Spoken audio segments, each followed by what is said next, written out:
Hello everybody, and welcome to our weekly Dungeons & Dragons 5th edition online role-playing adventures. We live stream our sessions every Friday evening. You can keep up with our adventures on YouTube, as well as catch weekly recaps on roguewatson.com. Recats? Recats! Recats is what I heard.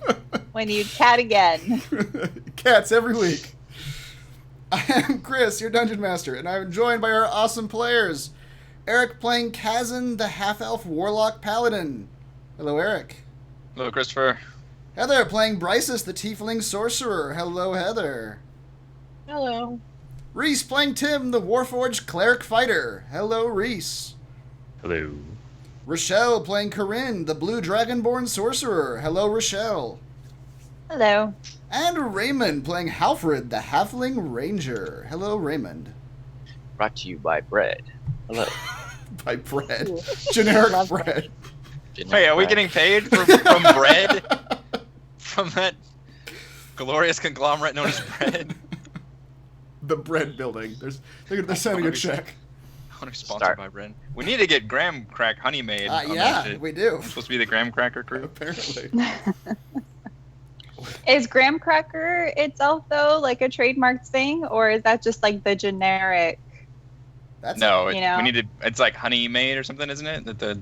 One of the right, but we've companies. So far just like graham cracker. I mean, if that's a generic. Oh yeah, if they start paying us, we'll be like brought to the by. Honey Yeah. The whole name. Maybe our characters should get sponsored in game by we could be like the Everlund graham cracker crew. Find the local graham cracker manufacturer. Yeah. Are there D&D games that are sponsored? Now I'm curious. And we can spray paint their logos on our horses. Yeah. Absolutely. Or just make our horses the logos. There's not really that much room. Yeah. We'll have to get public relations on top of that. Between these lays is a horse. I like it. We use Roll20.net for our tabletop campaign. I'm supposed to read all this together. You guys go for it. We use Roll20.net for our tabletop campaign, Skype or video chat, and I'm recording it all using Open Broadcaster software. Previously on Storm King's Thunder. With the sewers conquered, the party returned the drug nobleman to the temple for care, then returned to the Risolio mansion, where Desia was perfunctory but interested in their information. After telling her of the Aboleth and the plot against the city, she paid them their wages and bid them adieu. Natalia was gone. And Natalia was gone. I was upset. She didn't even consider letting us stay there. No, she didn't. She just said goodbye. Yep. See, this is actually beneficial for me because I missed all of this. That's true. Yeah. Oh, yeah. Well, then the part that I didn't put in Only the we recap. recorded our sessions so that you can watch them. Meanwhile, Bryce is at a honky-tonk in Nashville. That's right. Yep. Yeah. Bryce was getting her boogie on Broadway. With nothing left in Yartar, they hit the road. A full week they were on the road, passing through calling horns and heading straight to Everland, passing the time by playing with Bryce's bag of tricks, drinking You're supposed to leave that out. Drink- Leave that part out. We're not telling her any drinking of that. summoned yak milk, and doing horrendous tests on the creatures that we will never talk about ever again.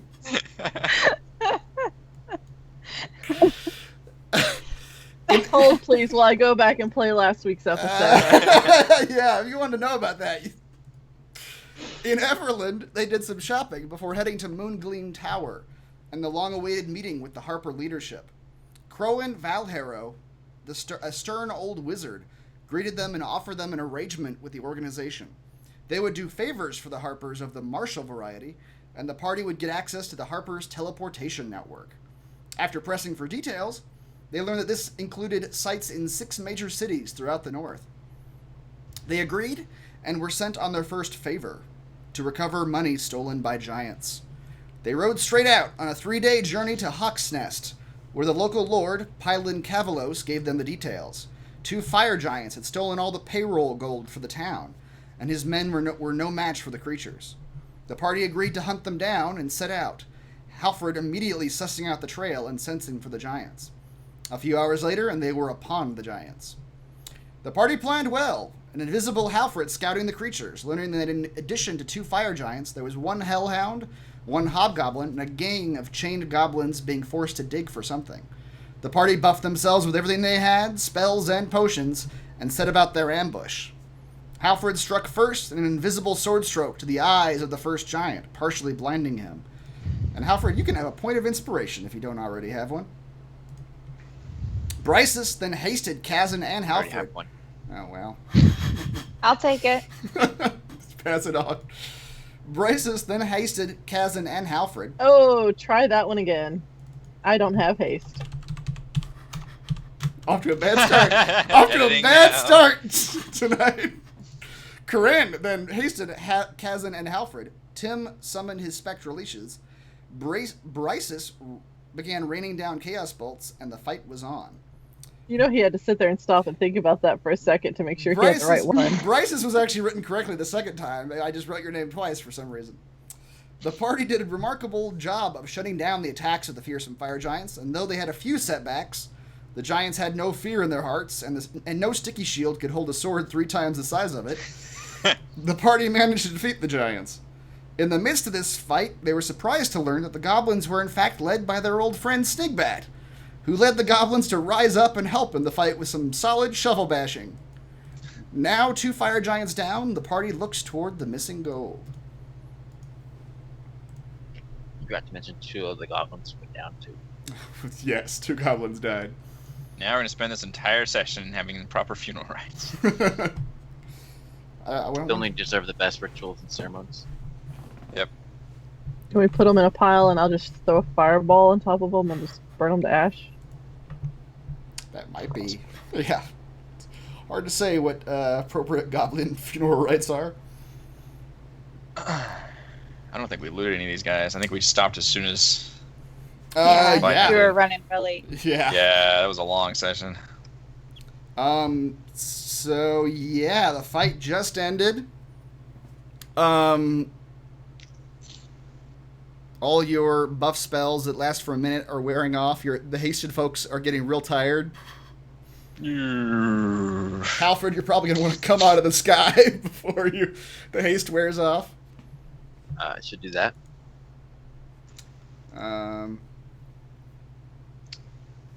Mirror image. Yeah, that's a minute. And yeah, you guys have...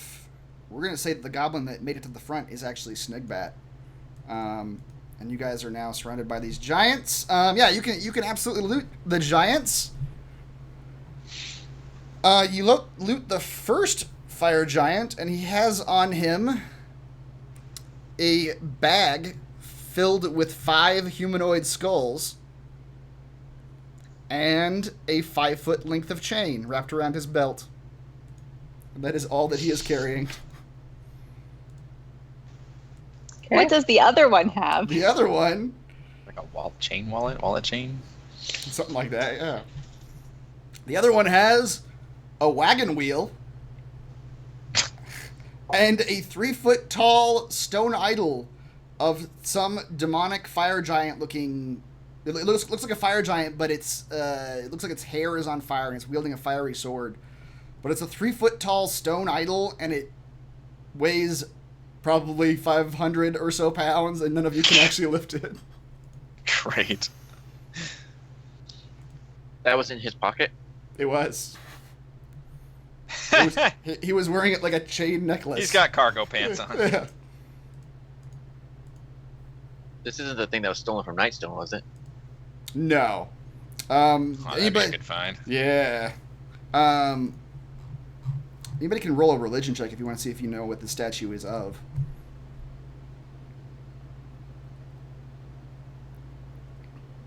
Bryce, as you recognize the statue is a statue of Surtur, who is the god of the fire giants, worshipped as the original fire giant, who was actually made of flame, which they are It's not. the war villain.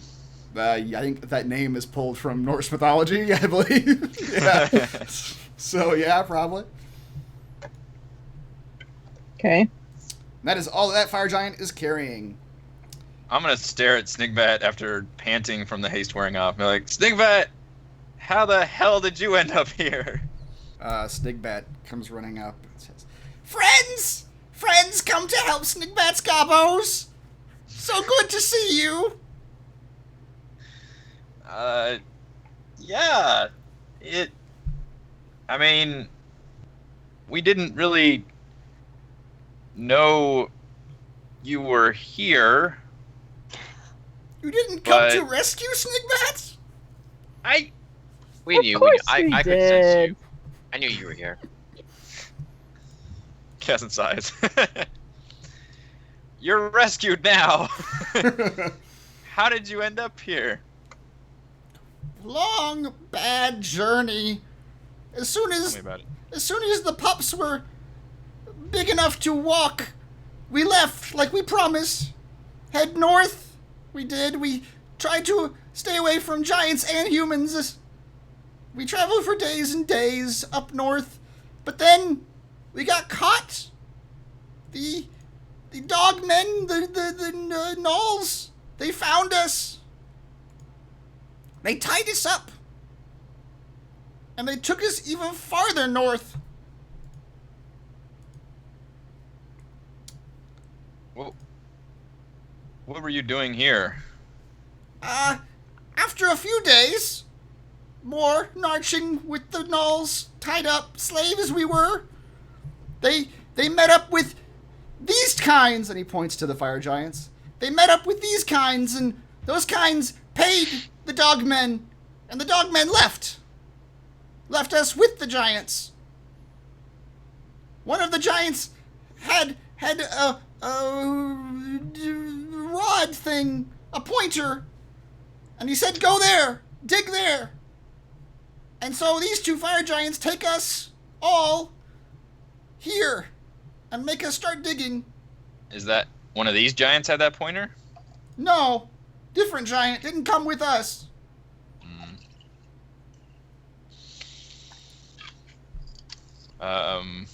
Did you? How long have you been here? Here in pit, 2 days. Did you find anything that the giants were satisfied with? It's down there, but it's too big. We're trying to dig around. Show me.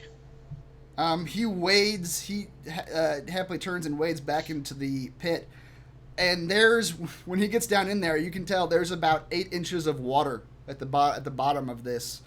So you can't really see what's down there. But Snigbat takes a shovel and just hammers the shovel into the water, and you hear the distinct sound of metal on metal clanking. He says, "This is big! Too big for gobos! But we keep digging because they make us dig." Can I see it? It's under about the 8 inches of water that it's under. You could sort of splash the water away to try to get a look down and see if you can see what it is. And you get a flash of looks like black metal, but it's a sheet of black metal. Tim. Yeah, I could try to lift it out there or something. Well, I was gonna say get in the water and look at it, but Use your eyes. I'll try to lift it first. All right, roll a strength check. You get down in the water, Tim. Can I do it with him? Would that make the Yeah. check easier? It would. Or don't forget the buoyancy of water. what you can do, Kazan, is you can help Tim, which would give Tim advantage on the lift. Okay. Tim, when you get down in there, or both of you guys, when you get down in there, you feel you're in the water now, so your boots are getting wet, but you feel down in there, and you feel this just big chunk of metal, and you sort of follow it around with your hands, and Snigbat's sort of walking through the water too, and sort of hammering it on with the shovel every once in a while. And the chunk of metal looks like it's about 5 feet wide and maybe 10 feet long. And when you get your hands in there, you can tell that it's at least a foot thick too. So now, you get your A lot of metal. You get your hands under there to Yeah. lift it, and you can roll a strength check. We need a giant magnet. Perfect. You have a +2? I should be the one doing this. You're stronger than me? I have a +4. Wow. Well, Kazan, you can do the same thing. Tim can help you lift. Give you the leverage. Let's assume we're just both doing it together. Yeah. And then we can. Here comes the critical fail. Kazan, it gives not even a centimeter. You get the impression that this chunk of metal probably weighs tons. The DM just lets you try anyway. I know, right? It's like suckers. It is like, imagine like a boulder that is 5 feet long, 10 feet long, 5 feet wide, and a foot thick, made of Does just anybody have solid any metal. kind of like elemental moving powers to try to move dirt or water out of the way? Alright, goblins, you must be thirsty. I want y'all to drink up all this water. Shrink that awful water. They've been toiling in that water for days. Yeah. It's probably more They could goblin use the excretion than anything minerals. else. Please help your saviors drink this water so we can see what's underneath. Snakebat says, "We're thirsty, but we're not that thirsty. Gabbo's feet's been in that water for too long." Well, damn. It seems like a really important thing to get. Does that hobgoblin have anything on him? Yeah. You go through his stuff. He has Well, a start back. a bag of dried meat, the whip that he was using to whip the goblins, and 15 gold. 3 gold apiece. Yep.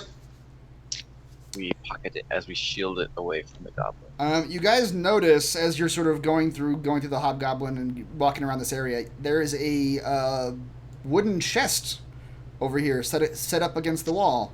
Thank you. I don't see that. Yeah. The chest. I'll open it. The chest looks like it used to have a latch and lock mechanism on it that has been shattered.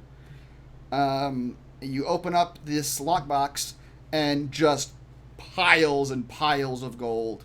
It would take you an hour. It would take you hours to count however much gold is in this chest. That's fine by us. Wait, what? There's hours and hours worth of gold?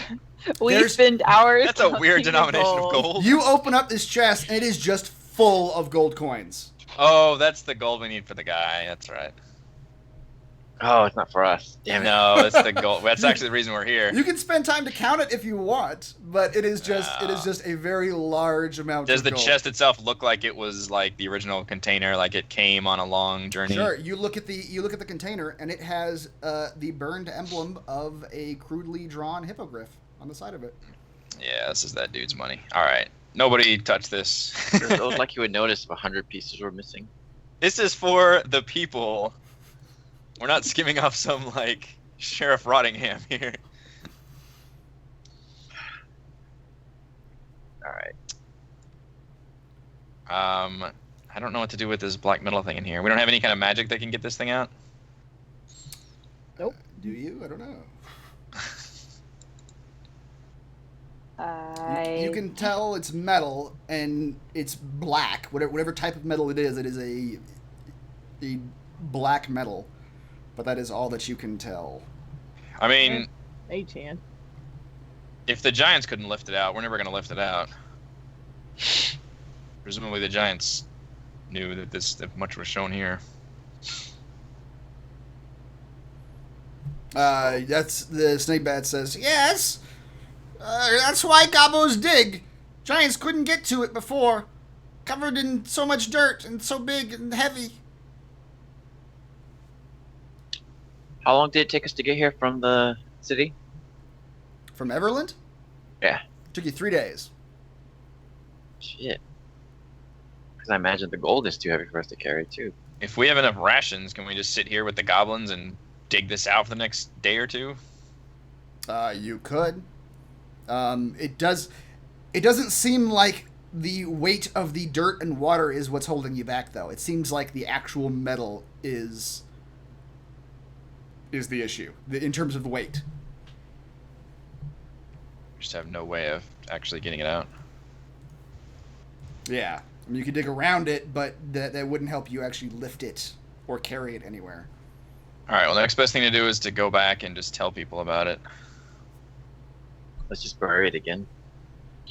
Well, the like lead. that idea. They said the lead giant had some kind of rod that knew where it was, so they're gonna find it. Snigbat pipes up and he says, he called it! Granddad? No, that's not right. Vandad? Vondad? Snigbat doesn't understand words. He said it's a piece of the Vandad. I speak giant. Can that help me suss out what he's trying to say? Roll a history check. I speak giant too. Yeah, you can also roll a history check. Gazen's not very much in the book learning. See if you. Neither is Alfred.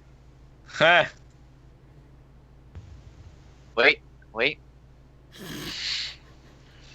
That's your last lucky, I believe. Or no, No, this is a different lucky. Oh, that's That's a different actually his halflingness. Yeah. My halfling.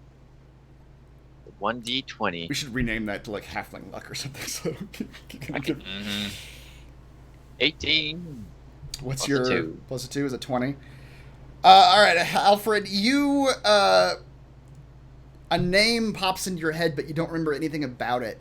A word in relation to fire giants. The word is the Vonadod. Up on the dog. You remember it's some sort of either sacred or important figure in fire giant lore, but you don't remember anything more than that. That's what he called the rod? Snigbat That's says. what he called this statue. Snigbat says, "No, Rod finds a Vandad." Oh, Rod finds Van Dam. Okay, On the dot. that's what I said. Okay, so this is that thing then? This is some kind of religious artifact? Significance? I mean, all the giants were looking for something. The frost giants were looking for the Ring of Winter. The cloud giants grabbed whatever the hell Nightstone had. Presumably this is what the fire giants need, which... It sounds like every time they get something it's bad, but I don't know how to keep this out of their hands. Bury it again. I mean, yeah, we can. I don't think it's gonna do any good. I think we just need to get back up to that one dude and tell him about it. Maybe they I can will say, or something. at this point, you aren't terribly far from Hawk's Nest, anyway. Yeah. When you guys Within a day, isn't it? Oh yeah, you're probably about an hour out. You guys, when Okay. you guys went out on the road to find where the gold got hijacked, you went about 2 hours to the west, but then the trail led you 2 hours to the south and then about an hour to the east. So you're now Okay. you did sort of a U shape to get where you are now. So you're Triangulate the coordinates. yeah. Well, I can take it back up to the map real quick just so you can see. Well, assuming I've flown for, 30 minutes? The scout.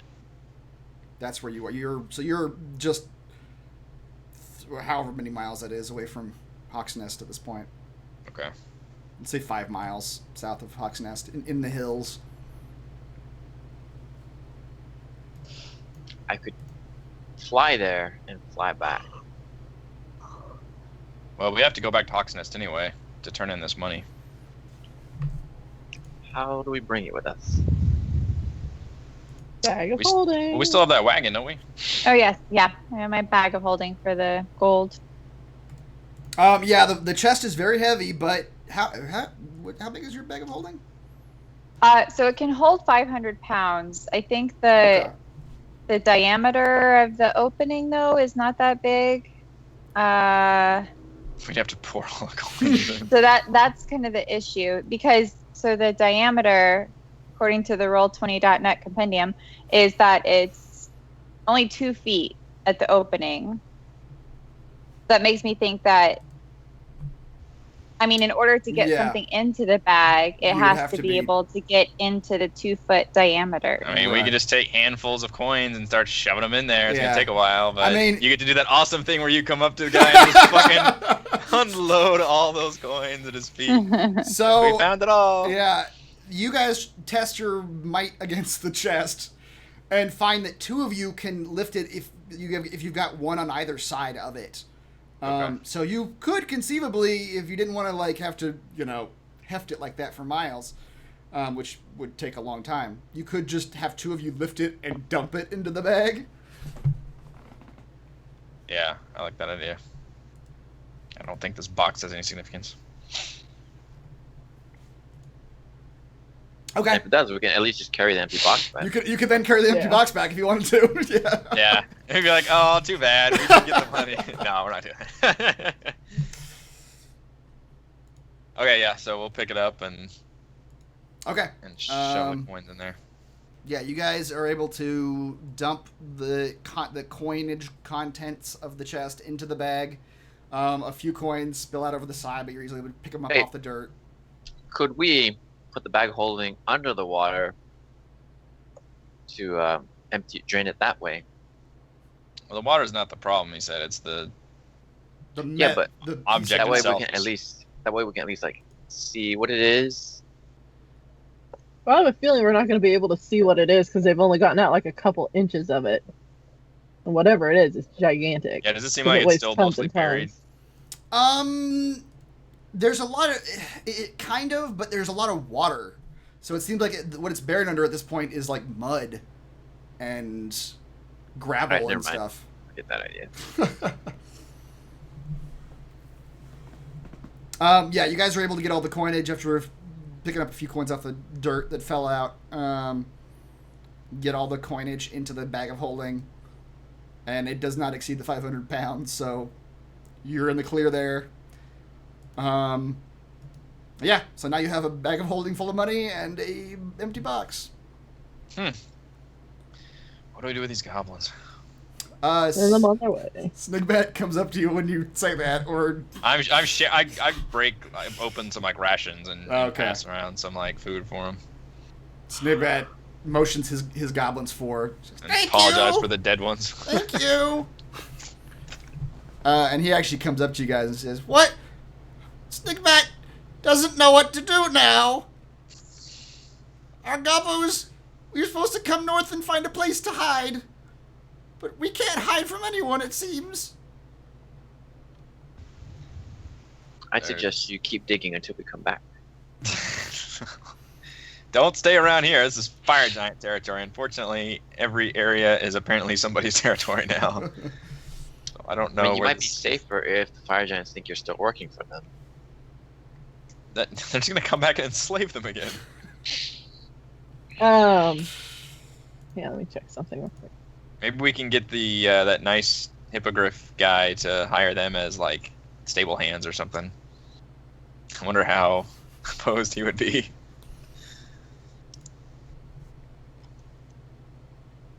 At this point, that's probably the best shot they have, other than the wilderness.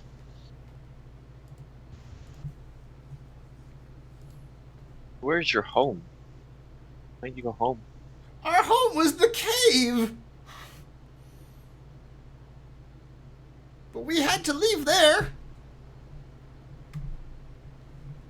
The Nightstone folks didn't want us there anymore. Sure, you could turn this place into a cave. He looks around. Maybe. I mean, there's plenty of foliage outside, things to gather, forage. We can live anywhere. We just don't want to run into peoples or giants. All right, looking at Thwip's map, it looks like the forest to the south, the high forest, might be the best bet. Giants don't seem to be in the forests. They're all over mountains and plains and hills and shit. A high forest? Okay. Yeah, so I literally like as it gets out that Thwip's map that it has all the zones of Control, territory. yeah. Yeah, and I'm like it's really dangerous out there. The giants are kind of having a civil war right now. But it looks like the forest areas might be the most giant free zones. Then you'd have to worry about just everyday horrible things happening in this world. Or come with us to Hawk's Nest if you want to, but would be near humans. So Snibby shakes his head like, no, we don't want humans. Humans is cut gobos in half is what they do. Sure do. None of us are human. You're all right. We'll head south. We head south till we hit trees, and we live in the forest there. Yeah. I give him a thumbs up with a weak smile. We'll be all right. We've made it this far, right? You know what, Yep. Snickback? You will be alright. We will see you again one day. I hope so, friend. The way we run into shit, you don't want to see us again. It means something terrible has happened. Snigbat begins. He thanks you again and begins sort of trying to get the shackles off of all of his goblins. Oh yeah, I dramatically take out the side glaive and start Oh god! cutting them all up. Yeah, I'm sure a few limbs are lost in that exchange. Yeah. Okay, you guys taking the hobgoblin stuff.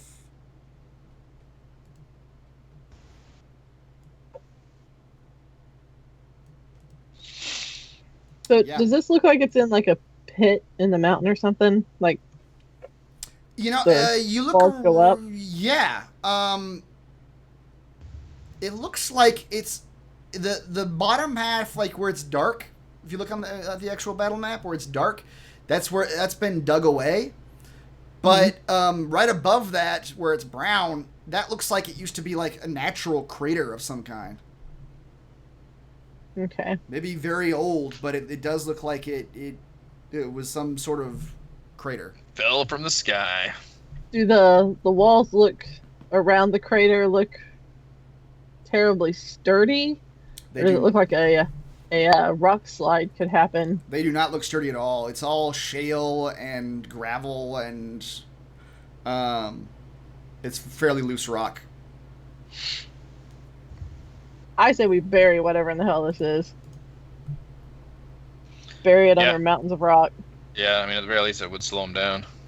I think they'll still know where it is because of his rod, but they needed goblins to dig it out, so I don't know why the giants couldn't just do that themselves. You have a blasting apparatus you care to use? I can firebolt the hell out of the side of the rocks until they start to fall. Or Yeah, use in fact- a mage hand to just pound on the side of the walls until Yeah. You and I could probably combine. I could Eldritch Blast portions of it just for concussive force. Corinne, you got anything? Spam. For what? What's happening? Try to Sorry, crit. gonna my bring- roll 20 is reloading. We're gonna bring the walls down on top of whatever this metal thing is. Uh, Got a firebolt or something we can throw at the wall. I have my chromatic orb. I don't know what kind of damage that does to walls, and I have lots of lightning breath type things. I have lightning breath and lightning bolt. Is lightning bolt a cantrip? No, that's No, a third it's level a spell. oh yeah. That's that's the one that does a bazillion. Oh right, lightning bolt. Yeah. The full 8d6. on. Yeah. Okay. Yeah, but I mean that's all I can see that I think could potentially be helpful. Oh, I don't know. We can try any of them. Yeah.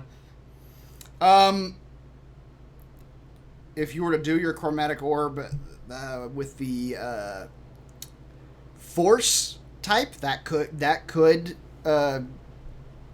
do some damage to the cohesion of the walls. with the force type. Yeah. Like of damage. Because you get to choose, or is force part? like thunder. It's thunder. it's Oh, actually- okay. Yeah, I mean thunder is the one I was thinking could Yeah, that be could work. helpful. That could work too. Blast it. Sure, let's try that.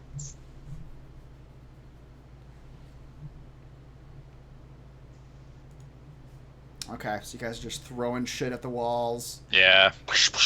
Get all the goblins back out of there. Yeah, the goblins all pull back. Ah! Wall's coming down! That's right. Fire in the hole.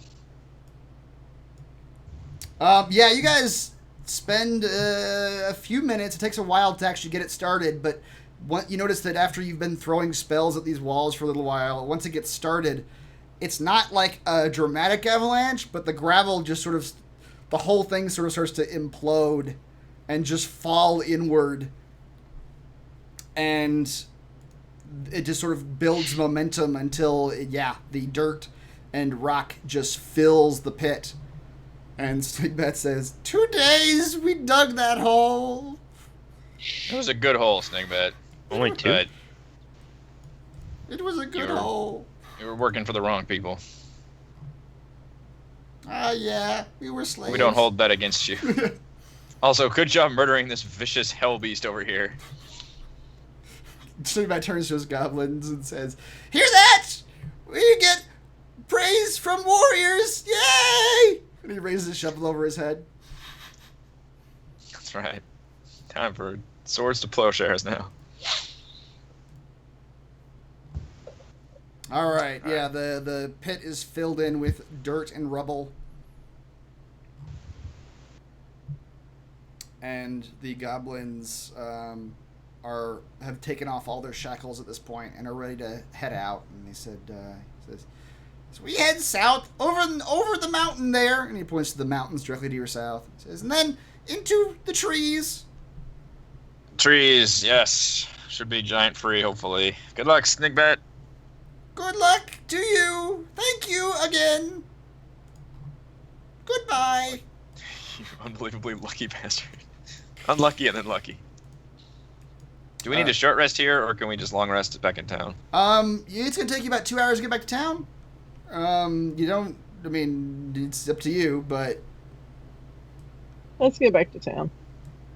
how confident are you that you won't fight anything in those 2 hours? I know, that's what I'm trying to suss out of him. Like, do I need a short rest here? No, you guys head back to Hawk's Nest. You head directly through the hills and approach Hawk's Nest from the south. And you don't encounter anything else of interest in those 2 hours. You get back to Hawk's Nest, and it's most of the day is past at this point. It's probably late afternoon.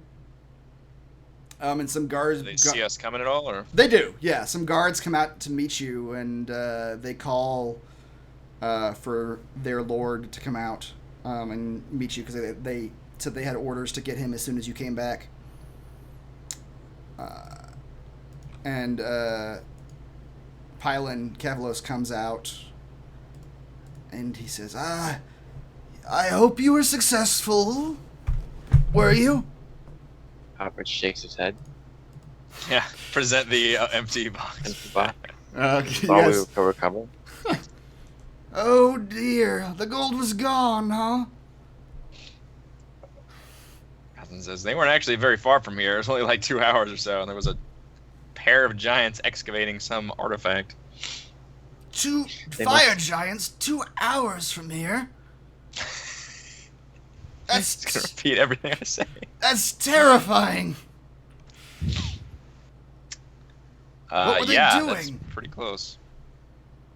There was some pit. They'd enslaved goblins to dig some giant metallic object out of the ground, and we could not move it at all. And the giants wanted it, so we thought it best that we try to keep them from getting it. So we collapsed the area and buried it again, but they know where it is. They've got some kind of divining rod. Kavalos takes a minute to ponder this information. He says, "Can you show me where it is on a map? I would like to assign daily scouts to make sure that no one returns to the spot." You need to be careful because, that means there's giants like right around this area. Can I do an insight check to see how legit he is about daily scouts versus trying to re-dig it up? Sure, absolutely. Roll an insight check. I gesture to Corinne to empty the bag. I know all things. You do. You look deep into his eyes, and he looks deep into yours, and you see that he is he's on the level. His primary concern is not whatever this thing is. It's the fact that there are fire giants near his people, in his near his town that could cause his people harm. Just making sure. You make I don't sure. trust anybody. I don't trust anybody. Yeah. Even yourself. Even myself. Myself least of all. It's a lonely life. Yeah, so you guys doing anything with the bag? At this point, he's just sort of dejected. He's like, "Oh, there's the payroll's gone, and there's fire giants near my town." Empty the bag into the chest. Alfred says, we did get some gold back. You're muted, Rochelle. I will reluctantly take the bag out. Thank you. You can pass on everything. And I'll pour the coins out. And I'll maybe just grab one or two and slip them in my pocket as I'm pouring it out. As you're pouring it out. like as coins are falling off. It's like a dog when you're pouring dog food into a bowl. The dog is grabbing some out of there. Okay. Alfred says, we're just messing with you, man. Pylan's eyes get wide. He says, "Oh, you did find it. Thank goodness. I didn't know what I was going to do. Thank you so much. I can't express my gratitude. Would you... We take gold. Would you... Well, we're here on behalf of the Harpers, so that's for your assistance, or what do I get? On behalf of the Harpers, that's why we're doing this? Yeah.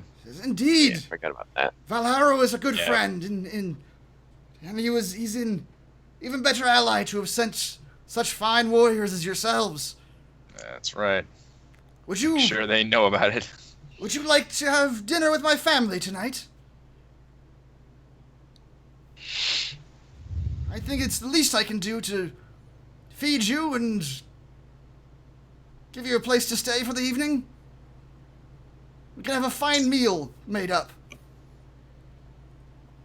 I was almost murdered by a fire giant, so yeah, I could go for a meal. His smile gets real wide. He says, "Excellent, excellent. Please, this way. Come inside." And he leads you back to his house. His house is... It's not like the other rich people's houses you've been in thus far. It's more like a ranch. Like a rich rancher. Just like a sort of a sprawling estate sort of situation. Royal tiger. Yeah. He leads you in and he says, "Dinner will be very shortly here." He stops and turns to you. He says, I hope this isn't too much to ask, but if you wouldn't mind, you're all warriors and famed adventurers. If you wouldn't mind speaking to my daughters for just a few minutes, perhaps. They're in training, you see. One of them is training to do what I did in the Silver Marshes. Oh no. What did you do? I was a knight, cavalry, mounted on my hippogriff, riding in from the sky. She's getting quite good. My other daughter is studying to be an arcanist, a wizard of sorts. I'm sure they would love to speak to you. They love all things adventurers. Wait, don't wizards not like sorcerers? I don't know if they don't like them. It is different because wizards are in training, are from training, and sorcerers are naturally acquired. Wizards are the book Yeah. book heads, and sorcerers are just like the X-Men. Yeah, exactly. Like it's they just part of feels them. Yeah. He says, "It's don't worry about it. I don't wish to impose. Dinner will be shortly, and if you wish to speak to them, you certainly can. You don't have to, though." He leaves you for a bit, and dinner is about an hour later. They call you into a feast hall, which actually isn't. When you get in there, it surprisingly isn't that big, and it's just him, his wife, and his two daughters at this big table with seats made for you all to sit. So you're just literally having a dinner with his family. What's the meal like? They've got all sorts of stuff. There's some pork ribs of some sort. Lots of sautéed greens from the neighboring farmlands. It's generally a very nice, like, rancher type dinner that you would imagine. Like, I've eaten this well and ever. Hasn't probably eaten so much that he gets almost ill.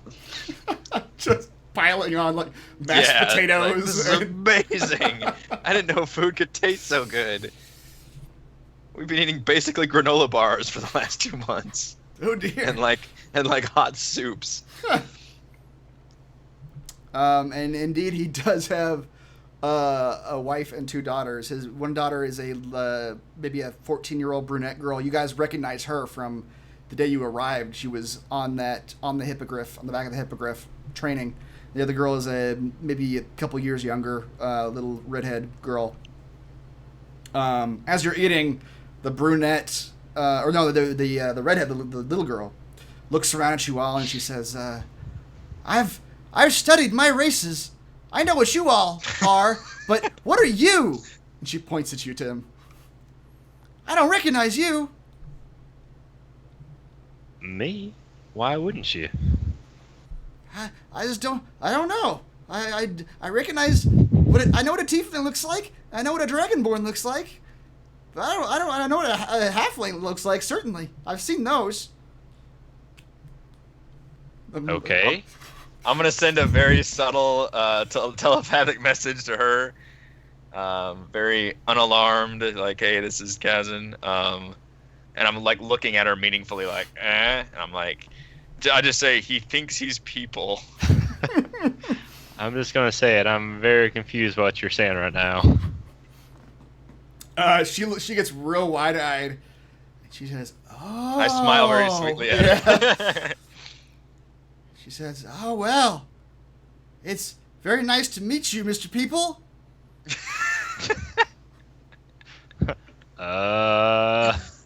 Bryce just looks at Tim and goes, "Your last name is People?" Nice to meet you too, Mrs. People. And then she looks... I don't understand this human greeting. Fellow humans. Fellow humans. I am humans people. Tim for short. The mother glances at her meaningfully and she says, "Sweetheart, that's rather rude. Don't..." You can't ask if they're people. She says, "That's okay. I understand." She goes, "How do you do that?" And she's looking at you now, Kaz. And she goes, "Is that a spell I can learn?"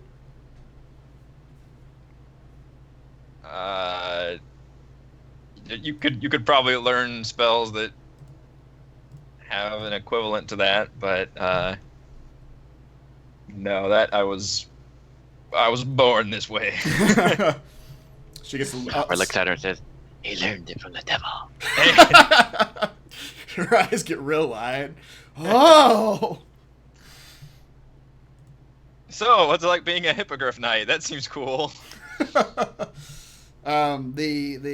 The older girl, the brunette, chimes up and she says, "It's amazing. Those hippogriffs dive and rise and so fast you can barely even see them sometimes. Father used to be used to have one of those, what do you call them, lances? That he used to ride in and attack people with, but I'm not very good with those. They're too heavy for me. She looks at Halfred and she says, You're the one who uses a bow and arrow, right? That's what I like. That's what I'm going to use whenever I can fight from my hippogriff. Yeah. Let me teach you some tips. Can you? She gets real excited. She can fire a bow and arrow from the air. She needs to teach you some shit. She sort of, sidles over and wants to ask you a bunch of questions about bow and arrowing. Yeah, let's go. You get +1 to bow and arrowing. Let's go check out some hippogriffs too.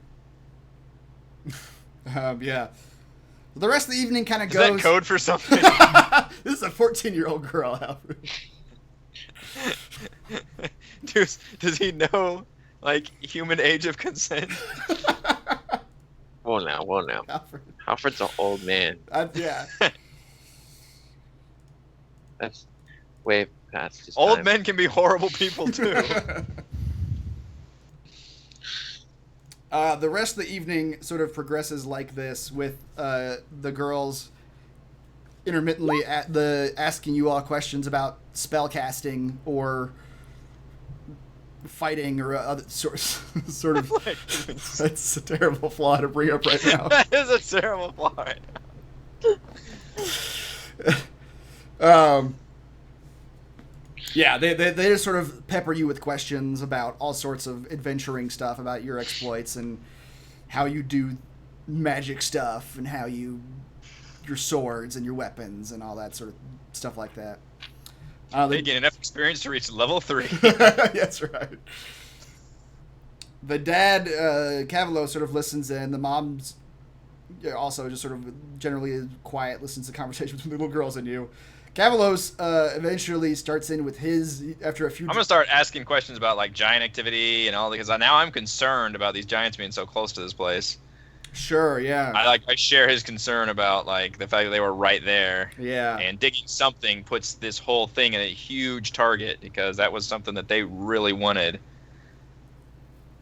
Yeah. And they're going to come back for it. Like, there's no doubt in my mind they're going to come back for it.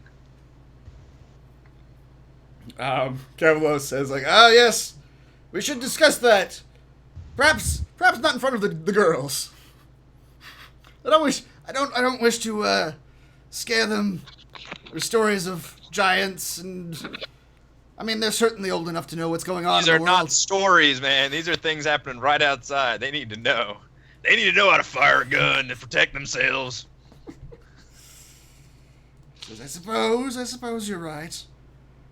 I fully intend, after all this, to have scouts patrolling the area from the air at regular intervals. If any other... Do you have communication with the Harpers?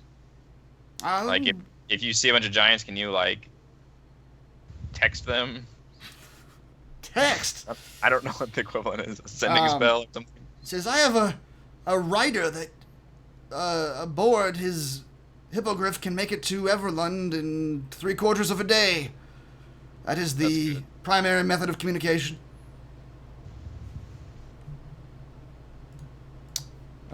Says, yes, if there are any other giant activity, I fully intend to notify them immediately.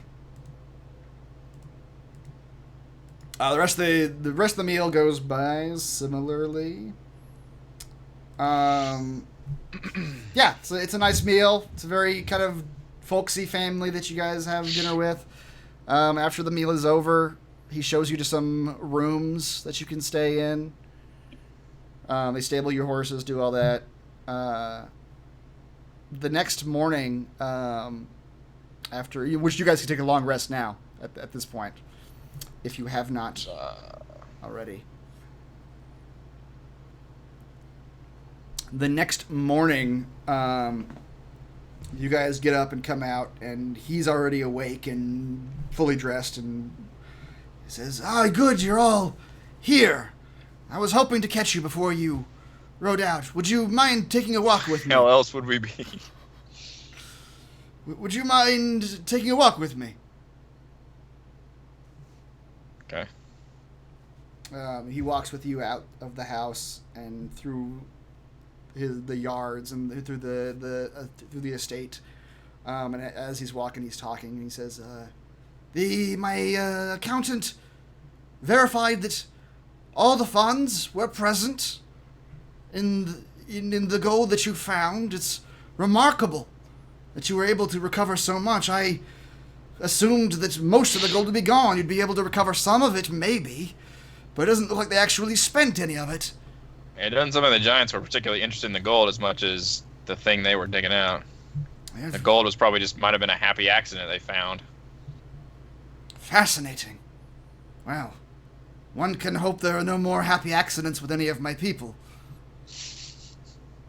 Alfred wanted to probably get a new account.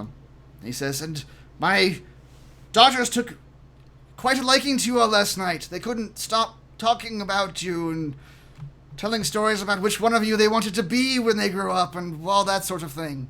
You know how children are. All that is to say that you all have been a great ally to the Cavalos family and a friend of ours. And as such, I wish to repay you as I would repay any friend of our family." And as you guys are walking with him, he heads towards the building and pushes open the doors and reveals that you guys are in a stable. And it's huge, like a silo, and there are just I don't know what you call them. Hippogriffs. Yes, Stalls. Stalls. There you go. Stall after stall of just hippogriffs going back in a line. He says, "I would very much like for you all to ride one of my mounts. Or not one of my mounts, one each." Everybody on one. This is the You got so many. This is the fattest hippogriff. It can carry you all. Yeah.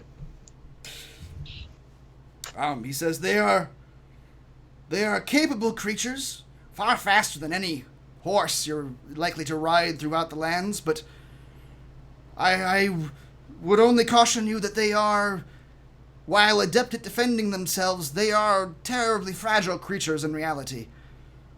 I would hate for them to come into contact with any of these giants or any other threats. They would surely lay low one of these proud creatures with a single stroke. And as he's walking, he sort of pets one of them.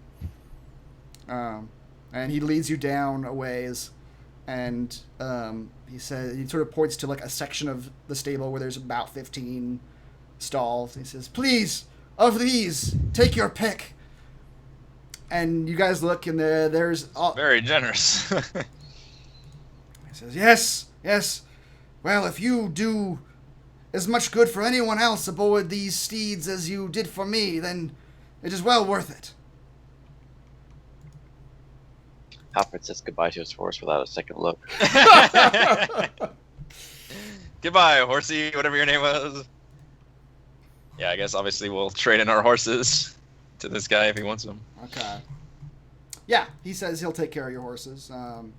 He has horses. They're not as important to him as the hippogriffs, but What luck. There's already a hippogriff section in our name area. oh yeah, right. Ah, If you I look at missed something. In our name? if you like when you're nice.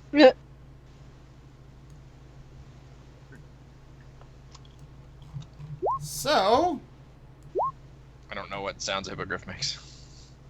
eagle sounds, caws. Do eagles caw? I don't know. Do eagles caw? By Chris Rennie. That was the day I decided to kill myself.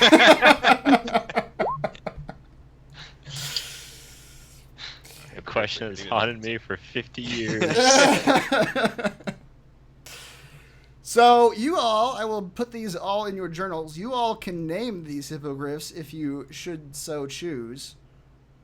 But because they actually do have, unlike your horses that you had, these guys do have like attacks and can do things in combat. They do have their own character sheets. We got an upgrade or a bounce. That's right. Full-on mount upgrade. I will begin adding these hippogriffs. These guys travel faster functionally than horses. Oh, yeah. Obviously, flying is a lot. Yeah, more so efficient. not only do they ignore terrain of any kind, horses have trouble going through hills and mountains. Horses can't go over mountains. They ignore terrain. So I'll swing by the Cloud Giant Castle and give him the finger. Fly out. Fuck you guys.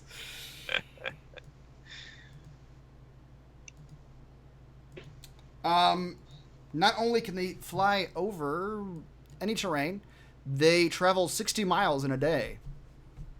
And they travel 20 miles at a 20 miles in 20 miles in 2 hours, and then they have to rest for an hour. Does that sound right? Does that add up to 9 hours? Yeah. Mm. Yes. Yeah. So they can't obviously just fly like a commercial Right. They flight. Yeah. You ride them for 2 hours, and then you have to set down for about an hour to let them rest. And then you go, and you can do that 2 more times in a day.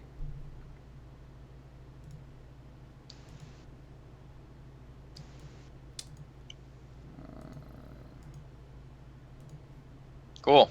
Yes. Thank him profusely and say this is right, very generous. And we will definitely be able to get around a lot quicker. Oh, what they doing? What they doing? Carlos.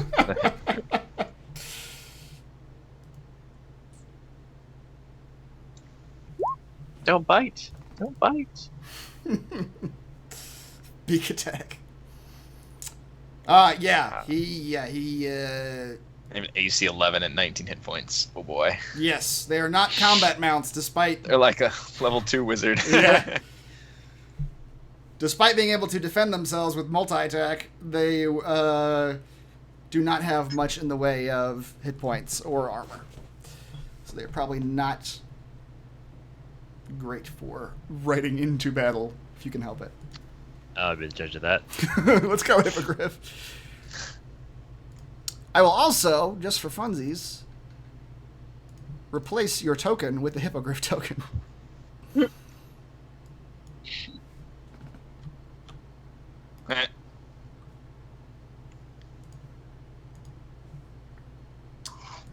I named my hippogriff Tim.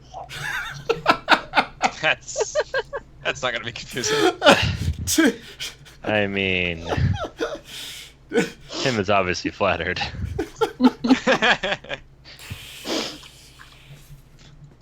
Lord. Ironically, Tim the Hippogriff hates Tim the Construct. Tim tries to. I think Tim will always try to get on Tim's hippogriff.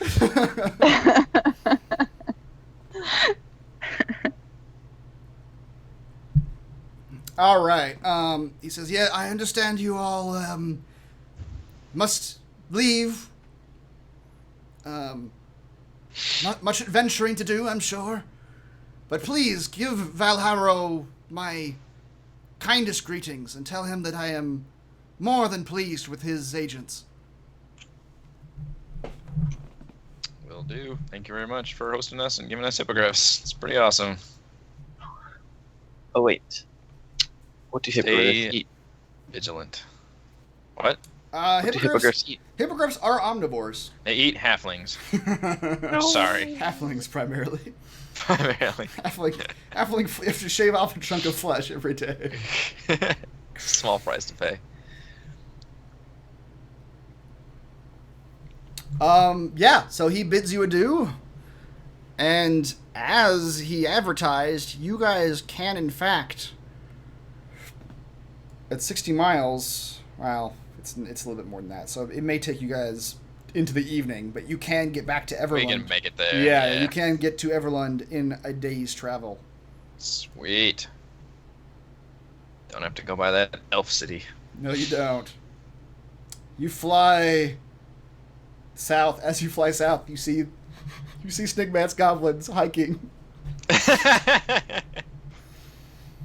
They cower in fear, not knowing what you are. Yeah. I like drop pebbles on the goblin. Her rocks at him. No, that's so terrible. Stupid goblins! You don't know us! It's so terrible. And you all are able to fly back to Everlund. It is evening. The sun is setting as you land down in Everlund.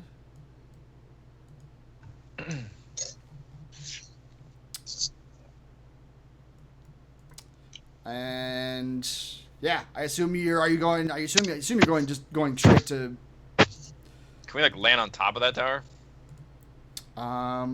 Sure. So the top of the tower, yeah, you get shot down as you. There's no helipad up there. Yeah, no, there is a roof to the tower. I forget. I'm trying to remember what the actual. There was a description of what's actually on the top of the tower. There's a anti-hippogriff laser. Just instantly kills. Just vaporized. Yep, you land on the tower. You're disintegrated. Dead. You're a pile of ash. Yeah, there is a signaling mirror shaped like a crescent moon that is set up on the open turret of the roof of this tower. Let's crash into that mirror. You're able to set down on top of the tower.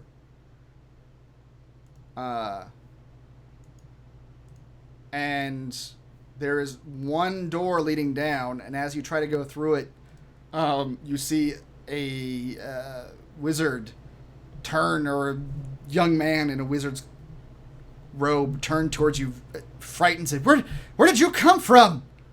Who are you? I come from a land down under. We are the hired muscle of one Crowan Valharo, returning to report on a deed.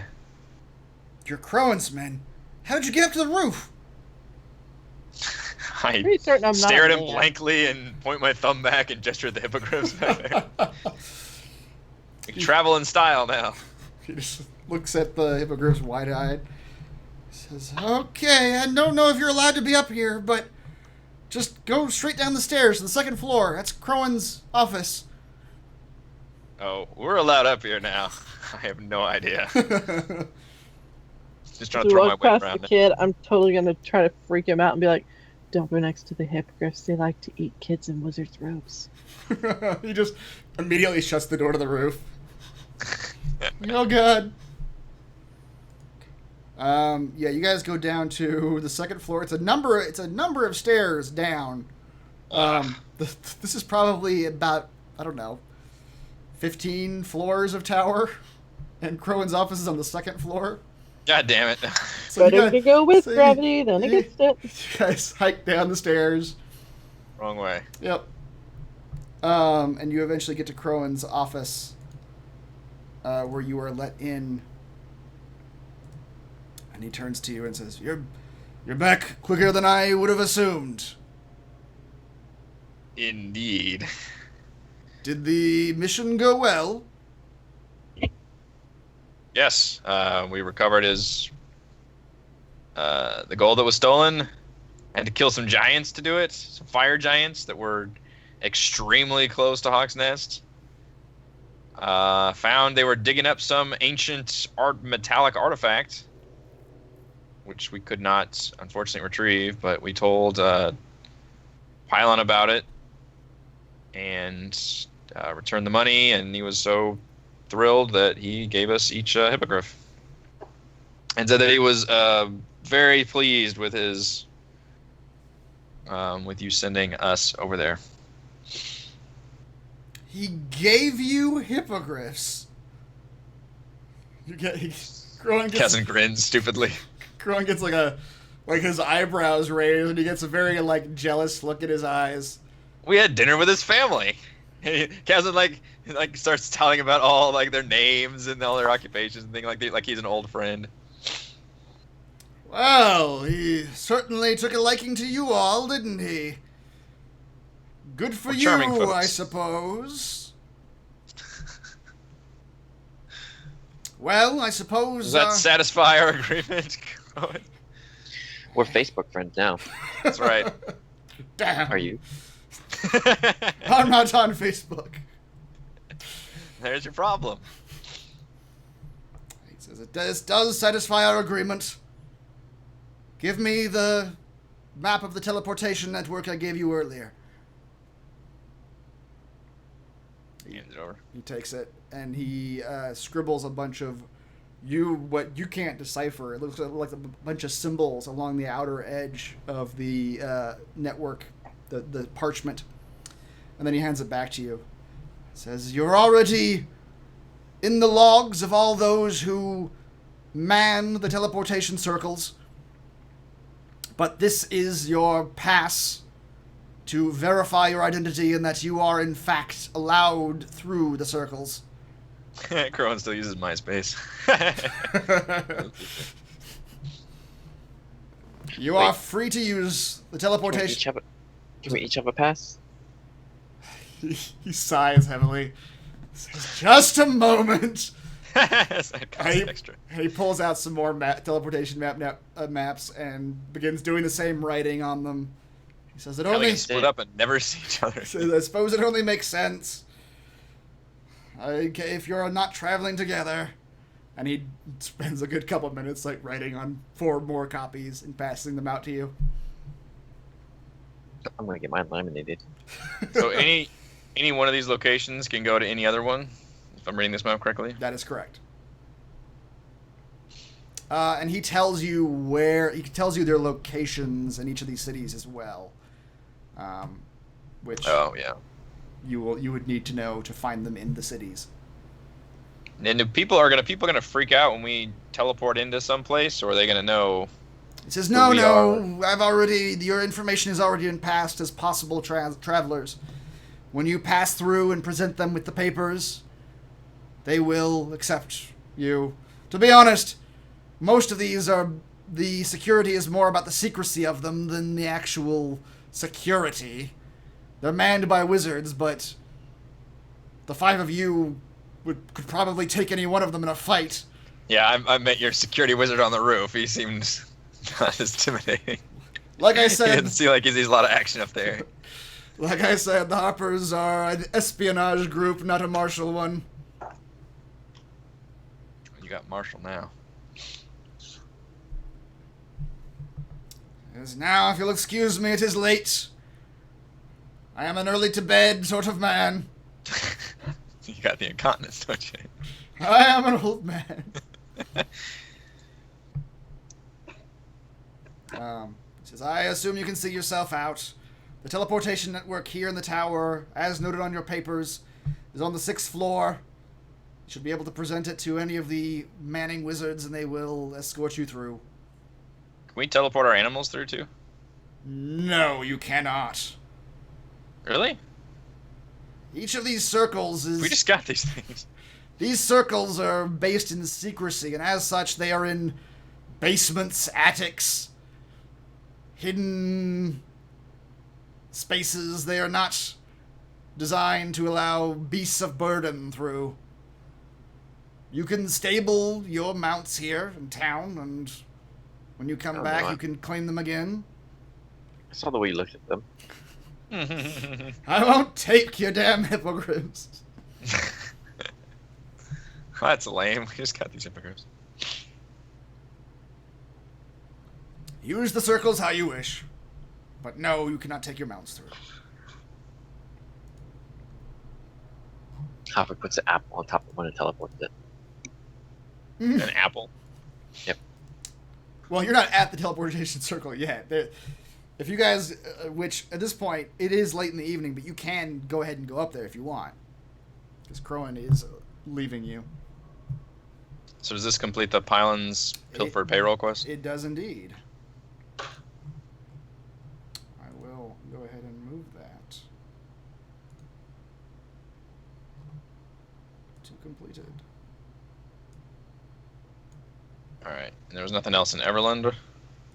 You guys have already, you guys have already been through the Bell Market, which is, I mean, there is a temple in town, and they have their own militia force, but none of that is really relevant to what you're doing.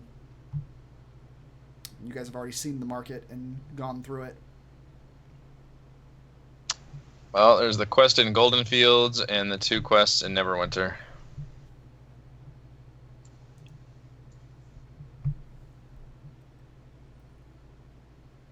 How far is Golden Fields? I'll take you back to the world map real quick. Yeah, I think it's Waterdeep is the closest. So, what I will do... Wait, how long has it been since we got that letter from Zellen's I was going to death? say, I think we're getting pretty close to the 3-week mark. It's been probably about 18 or 19 days. Yeah, I think we need to go to Neverwinter. Yeah. I'm putting little red circles around the cities that have teleportation circles. So we can meet the Weevil. Yes, meet the Weevil. Meet him.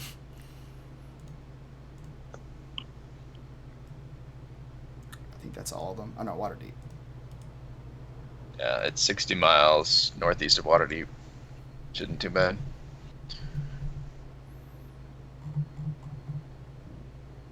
So you're going to Neverwinter? Is that the plan? Yeah.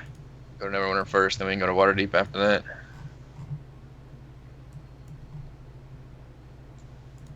Okay, you go up to the 6th floor, present your paperwork to an attending wizard. We find a really nice place to stable. Oh, right, yeah. So at this point, it's real late in the evening, so you probably have to stay the night in Everland in order to find them stables. But you do find a stable in Everland that will house the hippogriffs.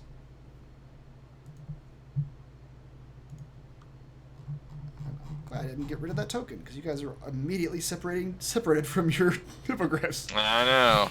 They're staying in Everland and you're going to Neverwinter. We didn't get a chance to bond yet.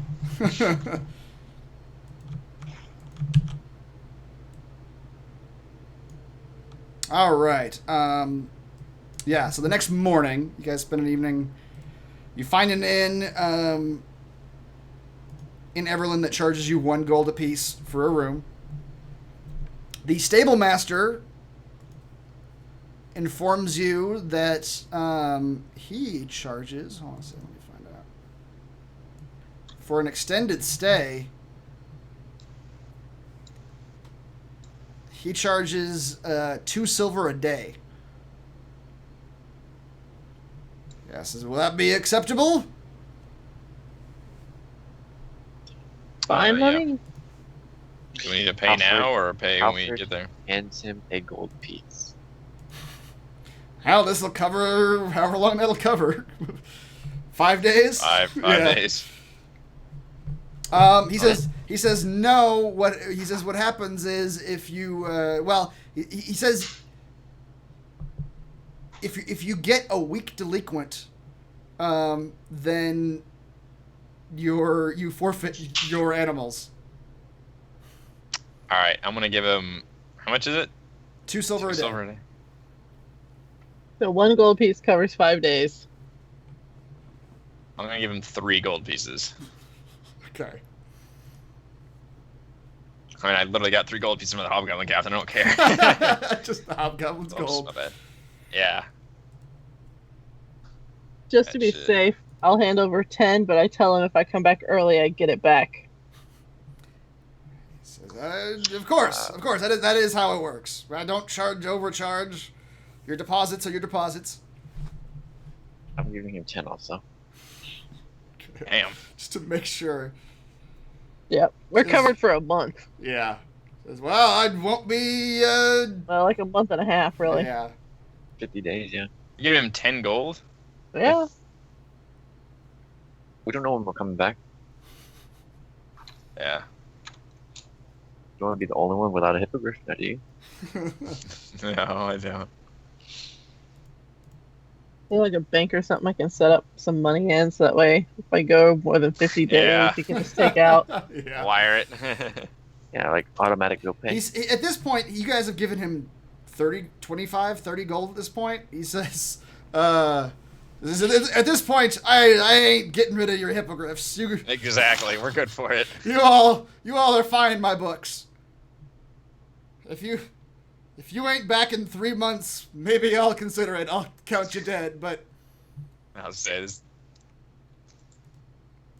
I agree with that. If we're not 3 back in months, 3 months, we're probably dead. Finish this campaign and don't need hippogriffs anymore. Alright, so you guys, you get a room. Can you train hippogriffs? Do you know how to train them? These are trained hippogriffs already. I would assume we flew them like 80 miles already. They are naturally wild creatures that can be easily. They can, of all the like wild mythical creatures, they're probably the easiest to train. But these have already been trained. I want to be able to whistle from 10 miles away and have them come to me. Can you whistle in a way that makes sound 10 miles away? That's what you're going to train them for. They can't hear 10 miles away. The limitation is the hippogriff's hearing.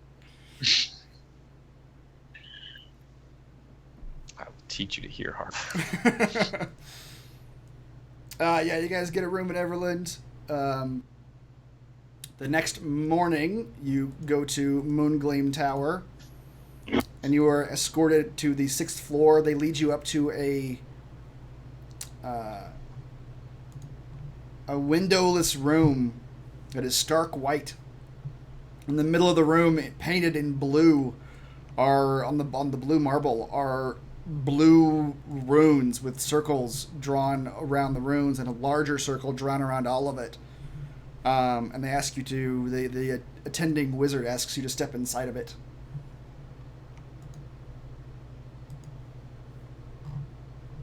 Let's go.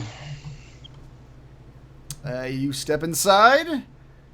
You hear the wizard murmuring some spell underneath his breath that you can't hear. You feel the tingle come up from your feet and go all the way through your body. There's a flash of light in front of your eyes, and when you come to... Not come to. You're in hell.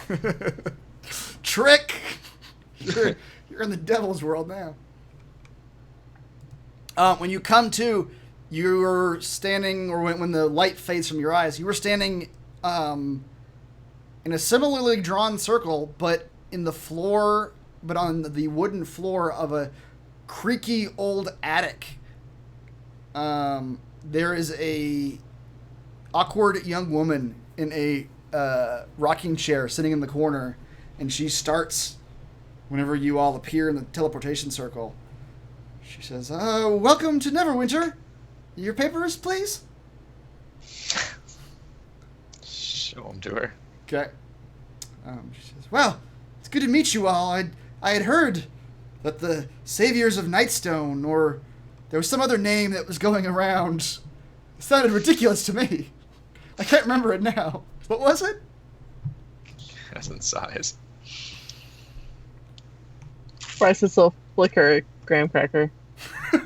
Yes, something about graham crackers. That's right. Well, anyway, welcome to Neverwinter. The front door this is the 3-story row house. Or it's an old house built in the old destroyed zone, but come back here whenever you wish to travel. Destroyed zone. They should rename that. And you guys are now in Neverwinter. I will put down. I'm gonna ask her about a Zelrin Roaringhorn.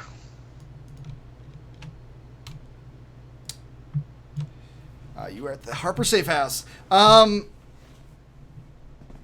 She says, "Oh, Zelron Roaringhorn, yes, of course.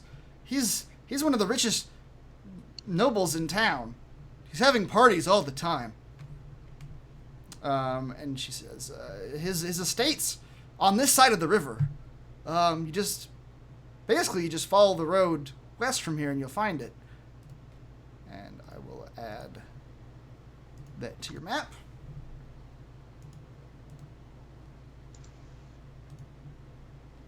Is there anything else you all would like to know?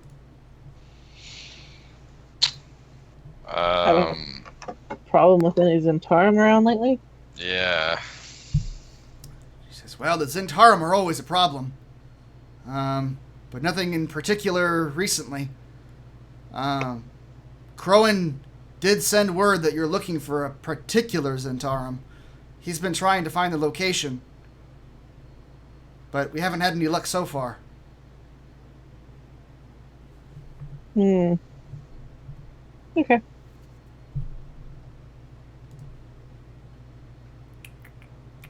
Do you know of anyone that would know more about the Zentarum? She says, "Well, honestly, the Harpers would know if anyone would know. We're sort of the kind of people who would get that information." Price scoffs. I couldn't tell you, to be honest. I mean, I know that this particular Zentarum keeps safe houses all over the place. That's the word, anyway. So it's just a matter of finding what the safe house is here in Neverwinter. Is there anything going on in town that we should know about? She says, no big events lately.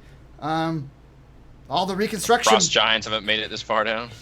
She says, "No, we heard word about what happened up north, though. Frost giants wreaking havoc. But they haven't made it down this far. We haven't had any frost giant issues at all, except for a few cloud giant sightings. You know, you see their cloud forts and cloud towers floating around every once in a while. But they haven't bothered anybody so far. Well, except for the ones that bothered you all." Yes. Honestly, the biggest thing that's happening right now is what you already asked about. The Roaringhorn estate is throwing parties every few nights. Big galas. Is that usual? He usually does, but not with this frequency. He's raising money, you see, to rebuild in the wake of all these giant attacks. Some people look down on it because Neverwinter needs a bit of reconstruction itself. It's still repairing after all the damage it took, but the giant attacks are more recent in people's minds, so, you know, that's how it goes. Like for other towns? Yeah, for Knightstown, for Luskin. We heard just the other day about Tribor. Yep.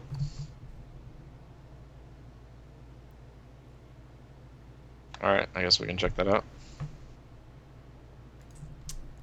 She wishes you good luck. Let's take a break now before you guys head over to the Roaringhorn estate. We will be back in just a moment.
believe we are coming back.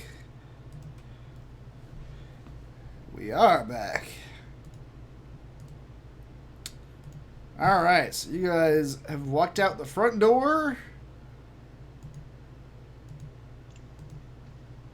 to Neverwinter. Once known as the Jewel of the North, the city of Neverwinter was badly damaged when nearby Mount Hottenau erupted about 50 years ago. Now, the city of skilled hands works furiously to rebuild itself. Neverwinter's reconstruction is far from complete, however. Some of its outer walls still lie in ruins, and several of its neighborhoods remain abandoned. Even so, the great chasm to the Underdark that opened within the city has been magically sealed, at great expense, and that achievement bodes well for Neverwinter's future. Remember those ash zombies you fought at the Thunder Tree ruins? Yeah? Way back at Vandover? That was from the volcanic eruption of that Really? mountain, I believe. Alright. Well, if you... I believe that the chasm to the Underdark is this this inlet here, whatever you want to call it, used to be just a straight-up hole that led to the Underdark.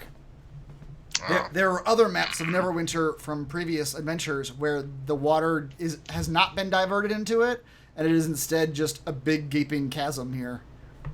Wow. Apparently that was their solution to the chasms, to fill it with water. Not bad. That's pretty nifty. Yeah. Mm-hmm.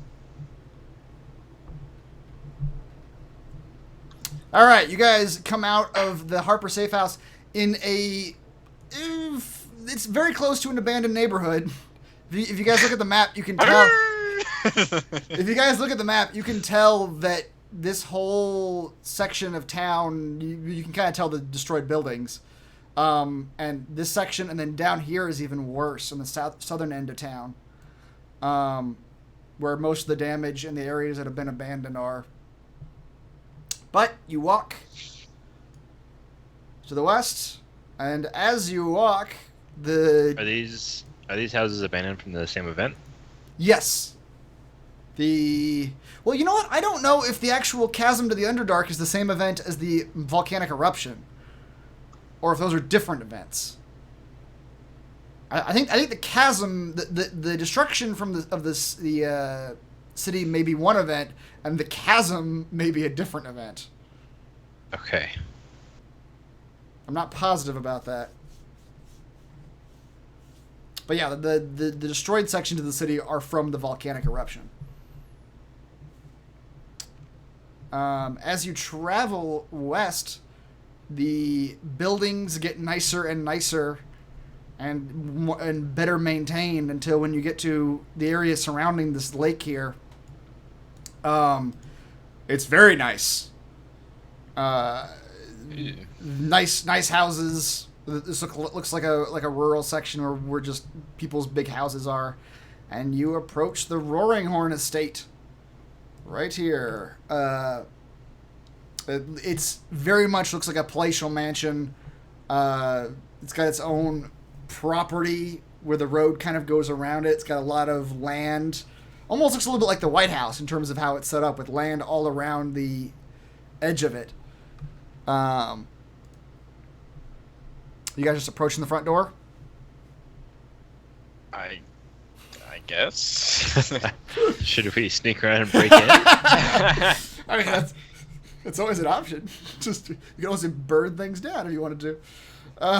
Ooh, I like that idea. You approach the front Teach door. our hippogriffs to breathe fire. Burn this down to ash. We have dragons now. Yep. You didn't realize he gave us dragons, actually. Yeah, that's right. Disguised dragons. You approach the front door and are greeted by some staff. And as you go in, you notice the place is kind of bustling. There's servants and wait staff and people running around. There's a lot of folks, and they're preparing for something. Someone has run ahead to tell the head of the Roaringhorn estate of your arrival. And as you walk through this mansion, a man approaches you. An older gentleman with an immaculately manicured mustache and beard. Hair, I like my mustache is immaculately manicured. hair slicked back. Kind of stern-looking gentleman. He's got piercing yellow eyes. And I will show you a picture of him. Painted quite the picture here. Boom! My God, that's immaculate. The vampire. Is he a werewolf? No. Well, Werepire. aware or something. He approaches you all and he says, "Dear lords, I didn't believe it myself when they told me." Let's see if he's a vampire. Okay. Specifically, he's got his vampire radar on. You don't. Is it daylight right now? It's daylight right now. You We're don't. inside. You are inside. You don't. Alfred runs around and opens all the curtains.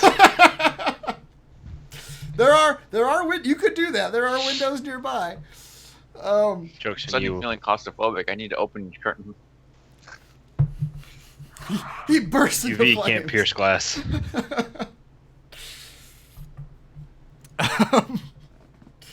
He looks at you a little strange, Alfred. He says, "Is there a question I can answer for you, my friend Halfling?" Did I open the curtain? Yes, you flash Did up. anything happen to You him? flash open the curtain. He kind of shields his eyes for a second, but just because bright light shines in his face real quick. Alfred looks satisfied, and then he catches himself. Says, "I just wanted to see the view." And a fine view it is. You can see the lake from this window. I wonder if there's a full moon coming out tonight or not. Now let's get on the werewolf theory. He stops and says, yes, I see what's going on here. He says, "No, you have nothing to fear in that regard. In fact, the color of my eyes is in relation to this, madam, more than anything else." And he gestures to Bryces. He says, "I understand there's a bit of tiefling in my ancestry. And that is the nature of my eyes." I thought you were going to say she was your mom. "Madam, I am your father." What? Do you know this guy? You No. don't. No. But he just explains Oh, that. he's just saying he's a tiefling? Yes. He says, "I have some tiefling blood in my ancestry. Just a I slight am bit." 1/15th tiefling. Get all Alright. government benefits. Yeah, I was gonna say you use it to check all the boxes and Yeah, get into that college. Yeah. that's right. Bryces would like to start like muttering in Infernal, just to see if he But when you recognizes get- the language. When he gets pulled over, he's always wearing sunglasses. That's right. Don't want him to know. Yeah. He says, "Yes, madam, that sort of tiefling. I don't speak the language myself, but I can understand it well enough." Hmm.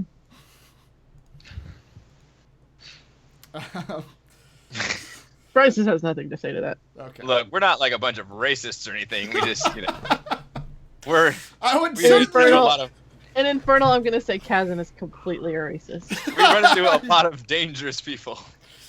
We're not racist. We just want to check a lot of them off the list. He raises an eyebrow at you. And, "Yeah, of course, of course." I mean, look at the people that we all hang out. Yes, you are quite a diverse group, aren't you? Yeah. Very.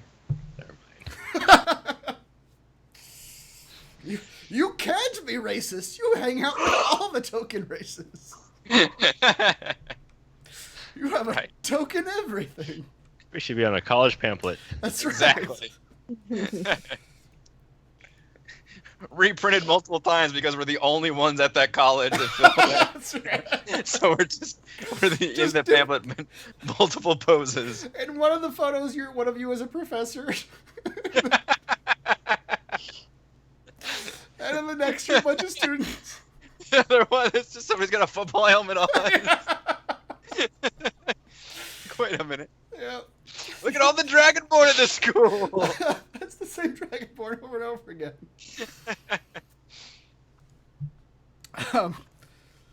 He says, well, it is certainly fortuitous that you have arrived this day of all days. I am very glad to see the heroes of Nightstone, the defenders of Bryn Shander, the Graham Cracker crew. Is that right? That's right. Oh, it's not club. Is it club? I'm not sure. No. Whichever's He's got worse. The club is the fans of the Graham Cracker Oh, crew. okay. That's what our fans call themselves. Well, then consider me part of the club. Here's your Albert free hands him a Graham little- cracker for saying that. Albert hands him a little pin badge that he can put on. Oh, good, good. we instead of the we should have called them the Graham Cracker douchebag or something. Then he would have said, "I'm the number one douchebag." Yep. Opportunity squandered. That's I know. right. Next time we franchise. He says, it is fortuitous that the Graham Cracker crew is here of this day of all days. You could do me a great service, and I could do you a great service, dear adventurers. All about the good services. Yes. Do you see what's happening in my house this evening? We're having a gala. Now, Ooh. is that what fancy people call an orgy? Because I don't know what a gala is. It is the Roaringhorn estate. He says, That sounds like a sex position. Yes, it does. Tim's eyes go. the roaring horn. Somebody yells really loudly. That's like step 3. Yeah. It says, no orgies, not this evening at least. It's proper nobles. Tuesdays, Thursdays. Just imagine they're having this quiet gala, and then some guy just bursts into the room and goes, "Roaringhorn, everybody!" It's time. Everyone just scrambles to the shit. You don't know how these rich people get around? That's entirely feasible. Gotta Wearing entertain nothing but a themselves. cowboy hat and some boots. Yep. Where was I? Wearing the skin of poor people. Yep. That's step 2 of the roaring horn.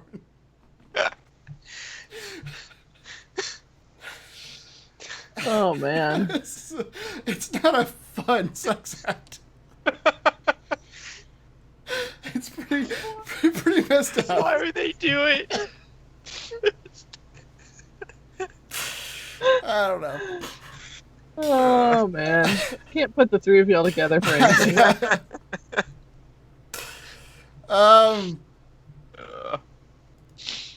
It says yes, a gala, not an orgy. I promise you, no orgy happens this evening. We're having a gala this evening to raise money for the cause. For well, in a way, For the orgy tomorrow. orgies aren't cheap. They're gonna use the leftover alcohol for tomorrow's orgy. That's how they set it up. Yeah.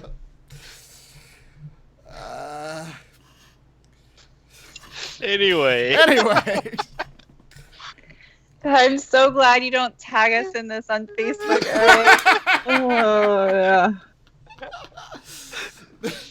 Join us for our wholesome family friendly yeah. game night. You know, on a very side note, at Christmas last year, my brother, when I was talking to my brother about these sessions, he was like, "Oh yeah, Harper seemed to enjoy watching me do it with Luke, my nephew." She's like, "I'll have Harper watch," but I was like, "No, don't actually. This We isn't." should probably put an A and an M for mature. thing Yeah, on here. exactly. Like it's There's a kid version you can do, but this isn't it. We The are Graham adults. Cracker doing Club things. is not kid friendly. No, it's not. Surprisingly. Common misconception. Despite the naming convention. What you it's- want to watch is the Dildo Brigade. I run. They're the kid-friendly program. Yeah. Oh man.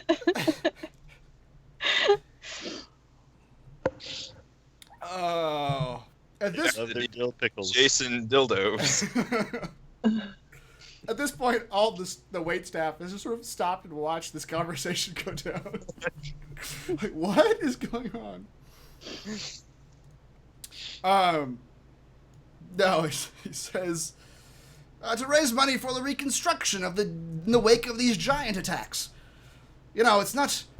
Tribor's been demolished, from my understanding. Nightstone, they're still rebuilding. Luskin's port is totally destroyed. All sorts of work needs to be done. Some wish to raise money to raise funds for a militant action against the giants, but that is not where I'm putting my focus. My focus is on the reconstruction, you see. So, Why wouldn't you focus on the reconstruction of your own city first? the reconstruction of Neverwinter is an ongoing effort, many, many years deep. It's not as, what's the word? It's not as sexy as of a cause anymore. Put it that way. Doesn't bring in the donors. These giants, though, people are always willing to donate against a popular menace, a current menace. And that is what these giants are. So why do you need us here now? You, of all the people in the Sword Coast, are the names most closely associated with this giant menace. You are those who defended Bryn Shander against the Frost Giants, who saved innocent people in Tribor when the Fire Giants destroyed their town, who repelled the Cloud Giants from Nightstone. Your faces and your names will raise a lot of money for this cause.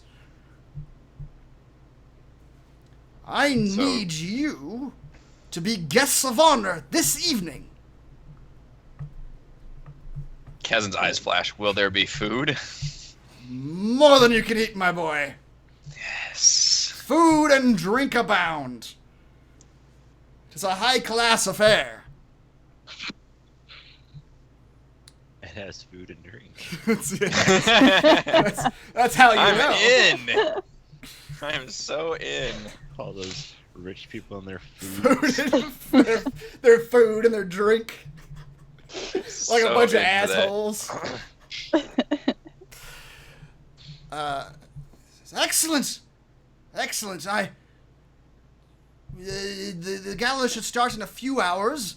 I would suggest you, perhaps change your attire into something more befitting a gala. Hey. You have the air of the road about you. Let's just put it that way. Wouldn't They necessarily. were stink. I didn't say that. You look a little road weary, let's say. Please, I'll have one of my attendants bring you up baths, and if you don't have clothes to wear, we can find clothes for you to wear, certainly. It would probably be better if I would think it would be more impressive if we came in wearing our garb. We could certainly smell better, but I mean, if we actually had our, official gear on rather than be all pampered up. Roll a persuasion check.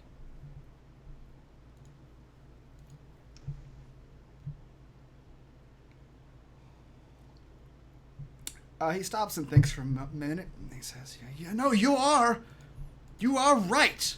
I can see it now. When you all get up for the speeches, you being adorned in your armor, the crowd will be impressed. Yes, let's do that. So, I'll have some attendants show you to some rooms where you can prepare, and in 3 hours' time, come back down here and we will enter the gala together. It'll be marvelous. Okay. So what are we getting out of this? I guess we're just helping raise money for rebuilding efforts. Says yes. Yes, of course. I've completely slipped my mind. The sponsorship. If you... Well, I don't want to promise anything. Let's see how the evening goes. But I will sponsor you. Now that generally takes the form of some trinket of appreciation of one kind or another. Depending on how well you perform tonight, and how happy the crowd is afterwards, we will then determine what measure... Sounds like he's like hiring us for a bachelorette party. Yeah. Or an orgy. Which is kind of, yeah, it's kind of what he's getting at. Like, you guys are going to be like straight up like performers at his party. Or like the main attraction. Yeah, he says, yes, we'll convene after the party and determine what form the sponsorship will take. For now, please, get yourselves ready. I'm going to update the Visit Zelron Roaringhorn. This quest is now called the Roaringhorn Gala.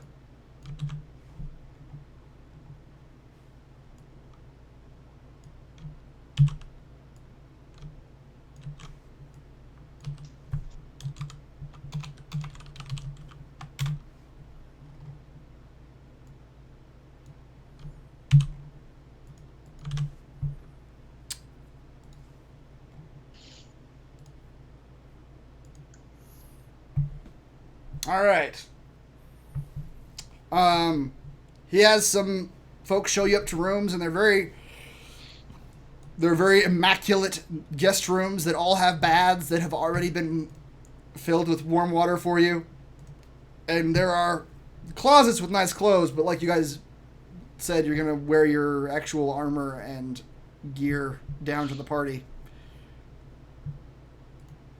You spend some time getting ready. A few hours pass. I don't know if you guys want to do anything special during this time. Tim would like to wear the special clothes that were given to him, at least for a brief moment, so we can feel what it means to be human, shed a single tear and take it off and don his armor. Wait, privately Tim knows or something? Sure. There's layers to Tim. He doesn't know why he cries. Okay, he doesn't know. He doesn't understand his tears. All right. Yeah, so some time passes. You guys get ready. I'd like to see if there's a new set of robes in my closet. Sure. Yeah, there's some fancy robes of varying colors in there. Totally donning some new clothes. Okay.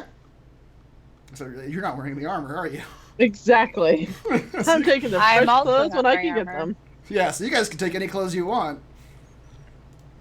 Is there a pretty dress in the closet? There are a number of pretty dresses in a number of colors. I would like to don a pretty dress over my dragonborn physique. Absolutely. You see, like this big old muscled dragonborn is wearing like a little spaghetti strap dress, Exactly. a little flower print. Yeah. Yes, that is exactly what you're wearing. Spaghetti strap flower print dress. I'm keeping my robes and armor on. Okay. I got new robes. You have new robes. All right, you guys go down to the meeting area, and people are arriving. You see lots of people already coming into the building and heading into a room in the back. And Zelron catches you and says, "This way, my friends, this way." As you approach the room, you begin to hear the sounds of voices and music.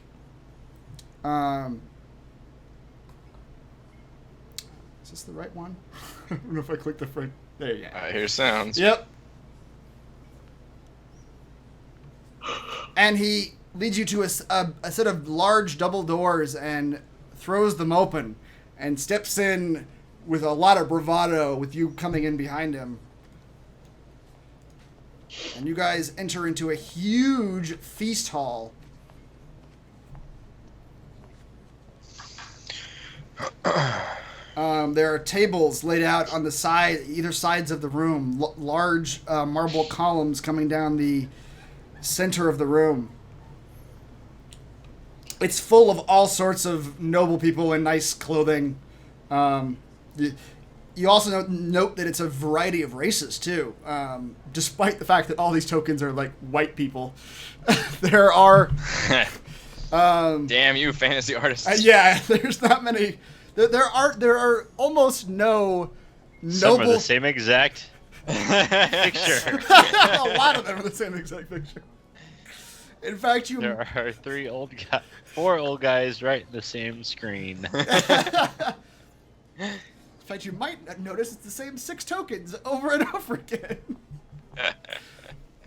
To represent all the Neverwinter nobility. You see a number of halflings and dwarves. You see a lot of elves and half-elves. You even see a couple dragonborn in the crowd. You don't see any tieflings, though. I never do. Zelron comes in and makes a big show of it as he throws the doors open. And he says, "Ladies and gentlemen, I present to you the saviors of Nightstone, the defenders of 10 towns, the Graham Cracker crew." Yeah.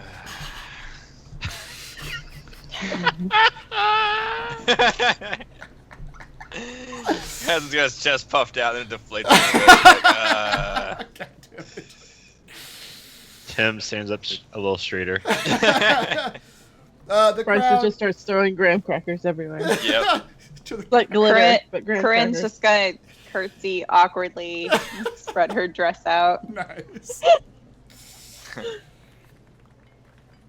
You hear applause from the people gathered. Not everybody took notice of your entrance, but those who turned and saw him come in with all the bluster give you a series of applause.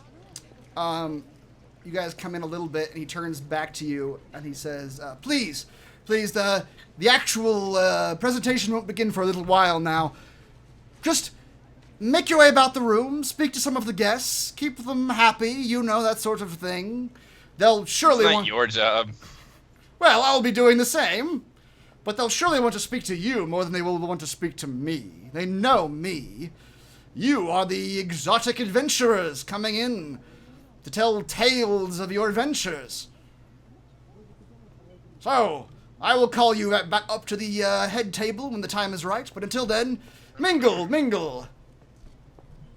And he breaks away from you and heads away to chat with some people. Are there any like armed guards in here? Or is it just like a party? There are armed guards standing right next to you, in fact. You notice around the room, around the edges of the room, you see guards standing at attention. They're holding spears and have swords at their belts, but they seem to be, from what you can tell, they seem to be house guards. They're not wearing like any heavy armor or anything of that nature. It's probably more security than it is actual like knights or anything like that. So yeah, he leaves you. Whoops, I didn't mean to click that. Okay. My bad. At this point, even though you're not in combat, I would like you all to roll initiative. This is just a way for me to track what's going on and in what order. Lord. This party just got a lot more serious. Yes, it did. Oh wait, I get advantage. Let me roll again. Okay. All right, 17. All right. So you guys sort of, I assume you do what he said and try to make your way out and mingle. You're all standing at the entrance right now. I try to move in and just go to the buffet Mingling. line. I want food. Okay. The tables are just laden with food, and it's all it looks like it's kind of buffet style. So any one of the tables, Buffet style, not family style. family style. That's what I meant. I asked They're where like- the buffet was. Okay, you guys are making your way around. Kevin's gonna start digging into food. Yeah. Oh my god, this is great. Okay, Corinne, you're up first. You sort of go up, you follow Zelron up and are sort of listening into his conversation a little bit. He's talking with some other men. He's discussing local politics with them. And it seems extraordinarily boring. Sounds boring. After a few moments of this, a young man approaches you and he says, Madam, are you, you're Corinne of the adventurers that are visiting us tonight, are you not? That I am, and who might you be? He says, my name is Erevan Cianodel. You can tell he's an elf young man. He says, I don't wish to be, presumptuous, but do you see that gorgeous woman over there? And he points, and you see a silver dragonborn woman at the table over here. Let's say this elf token right here is a silver dragonborn woman just kind of sitting down, minding her own business. Says, do you see her? Yes. Corinne is slightly crestfallen at him pointing out this other woman. But yes.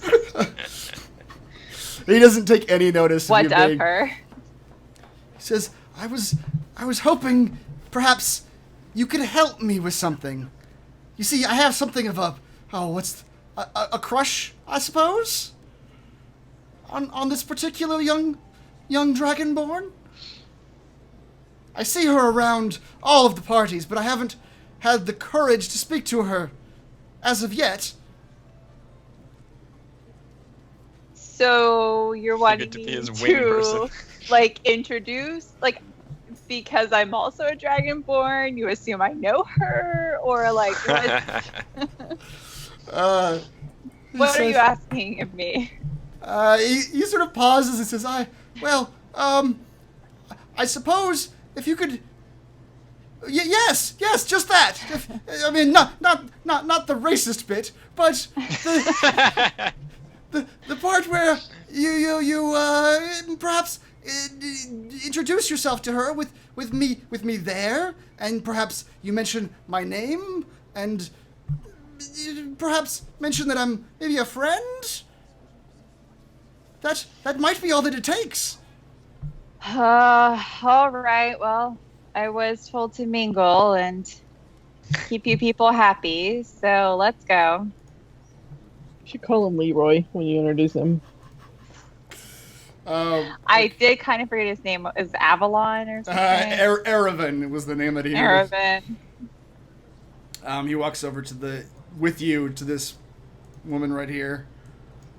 Oh, sorry, move chairs. He sort of just very cowardly walks a half step behind you and lets you sort of lead the way.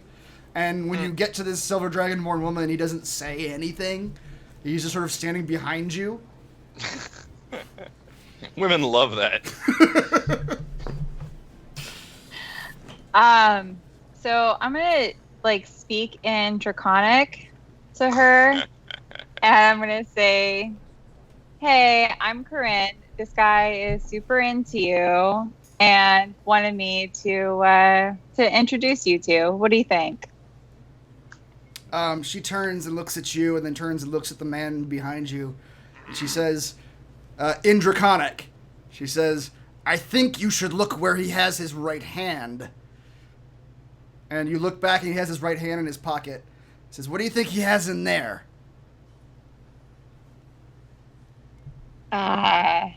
I don't know. What are you implying? She says, if you check, this is Erevan, isn't it? Everyone knows about him. If you check his right pocket, I think you'll find a small vial with a filter of love in it. Caravan the date rapist. Everyone knows him. Yeah. Things have just turned in a different direction. She says, I don't know how you want to handle this, but we all just avoid him if we can. Okay, so I'm just gonna bump into Erevan, just clumsily, oops, and then in doing so, I'm just gonna try to knock his arm out of his pocket and see if I can knock said vial loose. All right. And say, oh, how clumsy. Roll a sleight of hand check.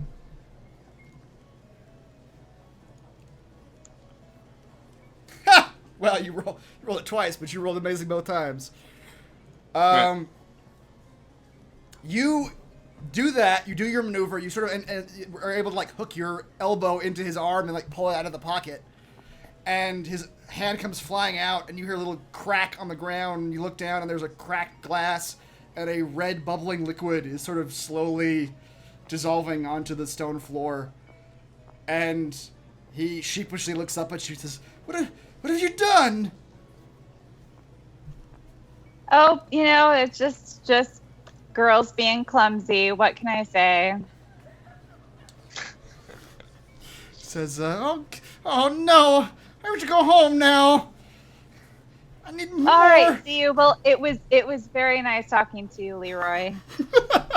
my name's not Leroy. He turns Nice. and just runs out of the room, walks quickly out of the room.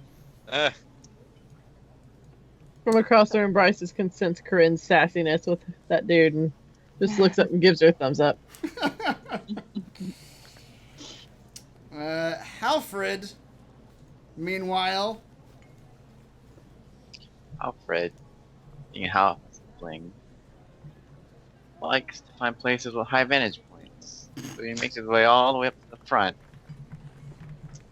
where you can see all the people. Okay, you're at the head table. All right. He sits down and talks to the prettier lady on the left. Kind of turns his eye away from the one on the right. Okay. She looks a bit mannish. The woman you're talking to is, once you talk to her for a bit, you clearly understand that she is Zelron's girlfriend. Zelron. Who's Zelron? Your host. And he asks her, "Do you want to see something impressive?" She says, sure, why not? Halford reaches into his cloak, kind of finagles a bit, pulling out something really long. And out comes a 3-foot grabber arm. And he reaches across the table and grabs an orange. Why? And says, You want that "This is for bowl? you." You'd have to get up. Not for me, suckers. My reach has greatly expanded with this 3-foot grabber arm. You want that lobster over there? He grabs the lobster with the arm. There you go.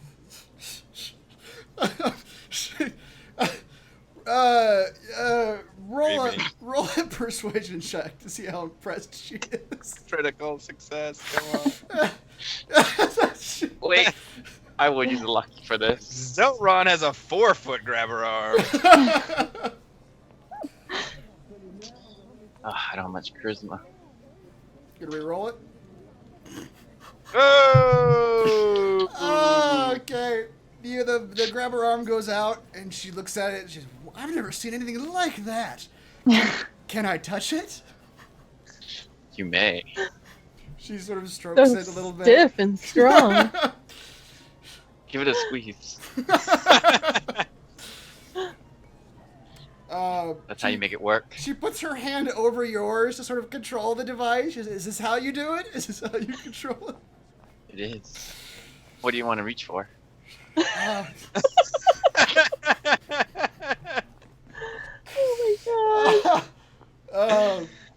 Oh my she says, Let's just move on to the next person. Okay. It's every porno. let's say that goes on for a little while. You hitting on Zelron's girlfriend. We'll tastefully fade away at this Yeah. You see Halfred coming up the stairs and sort of waving to you a little bit. You see a older, very bookish-looking halfling man coming your direction, approaching you. Bookish. Bookish. He's got the big glasses, and he looks like a librarian a little bit. Sir, you should not have that thing out in public. This is a family-friendly environment. Hopper ignores him.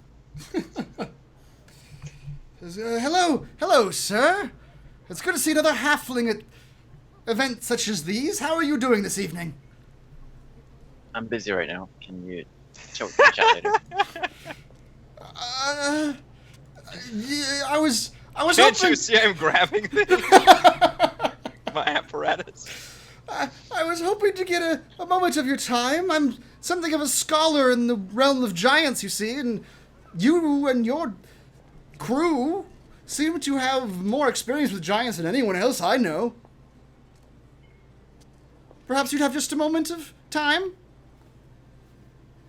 Hopper says, kind of rubs his head as he thinks about this. Like, alright. Tells the lady, alright, don't go anywhere. I got more to show you later. And he goes with the man. Okay. And turns back and winks at her. She is very on board with that. She winks back, and sort of gives like a motion, like, "Oh, I'm sorry, I have to go talk with this guy." It won't be long. This guy starts asking all sorts of questions about the giants you've encountered, about fire giants, about cloud giants, frost giants, what they look like, what kind of weapons they carry. Halford visibly annoyed. Why ask these questions now? How much Do you not see XP they the have? beast for us?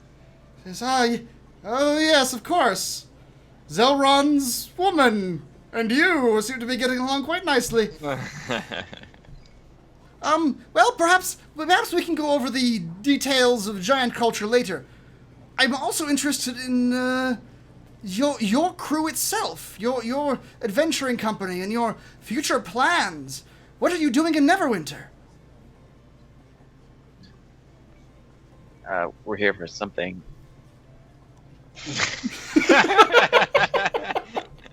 Let the words hang in the air. Something, you say? Come, sit with me. Talk to this mannish-looking one. He reluctantly comes and sits with you, and just sort of patiently sits next to you as you obviously turn your attention back to the woman, I assume. Mm-hmm. He's just sitting next to you now, attempting to get your attention. Meanwhile, Tim, where are you at? Bottom right. Bottom right. All right. There you are.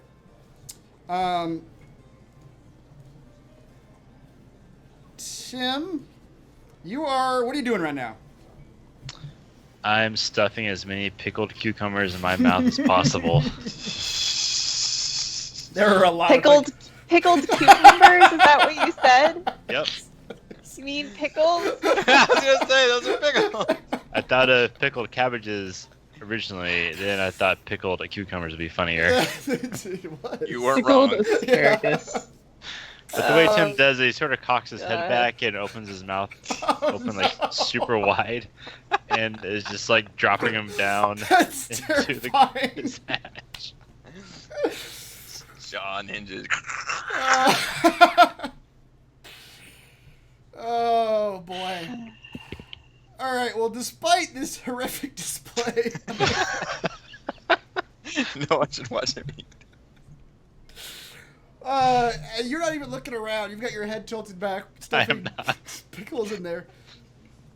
You feel a tap on your shoulder, and you look, and there is an older half-elf woman standing there. She says, "You're the one they call Tim, right?" That is correct, madam. What Says- can I do you for? says, "Well, The woman next to him is like, "How do you do that? Not yeah. How do you not show? how do you not gag?" Loosen the hatch. That's all you got. She says, well, what you can do for me right now is dance with me. It's lovely Done music, isn't it?" and done. She takes your hand and leads you out to the dance floor. Or not dance floor, just the middle of the room, where there are some people Is there dancing. music playing? Yes, there is music playing. There's a piano in the corner. What kind of horrifying dance can Tim do? The funky chicken. The robot. The funky robot. She leads you out into the dance floor, and she immediately tries to get you into like slow dance position. Like she's got her arms around you. Tim's hands and arms and legs just start whirring.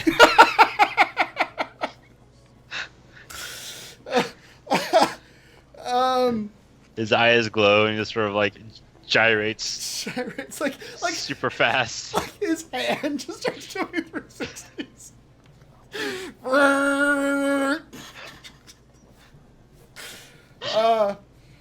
Drilling sounds just start occurring.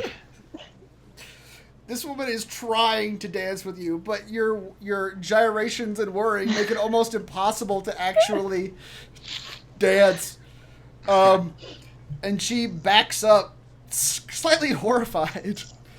She says, "Do you not know how to dance like just a proper waltz, my friend?" Not the waltz exactly. I was sort of self-taught. She says, "Well, just stand there for me. Like you don't have to move. Maybe just rock back and forth a little bit. That's all you gotta do." Oh, yeah, I can do that.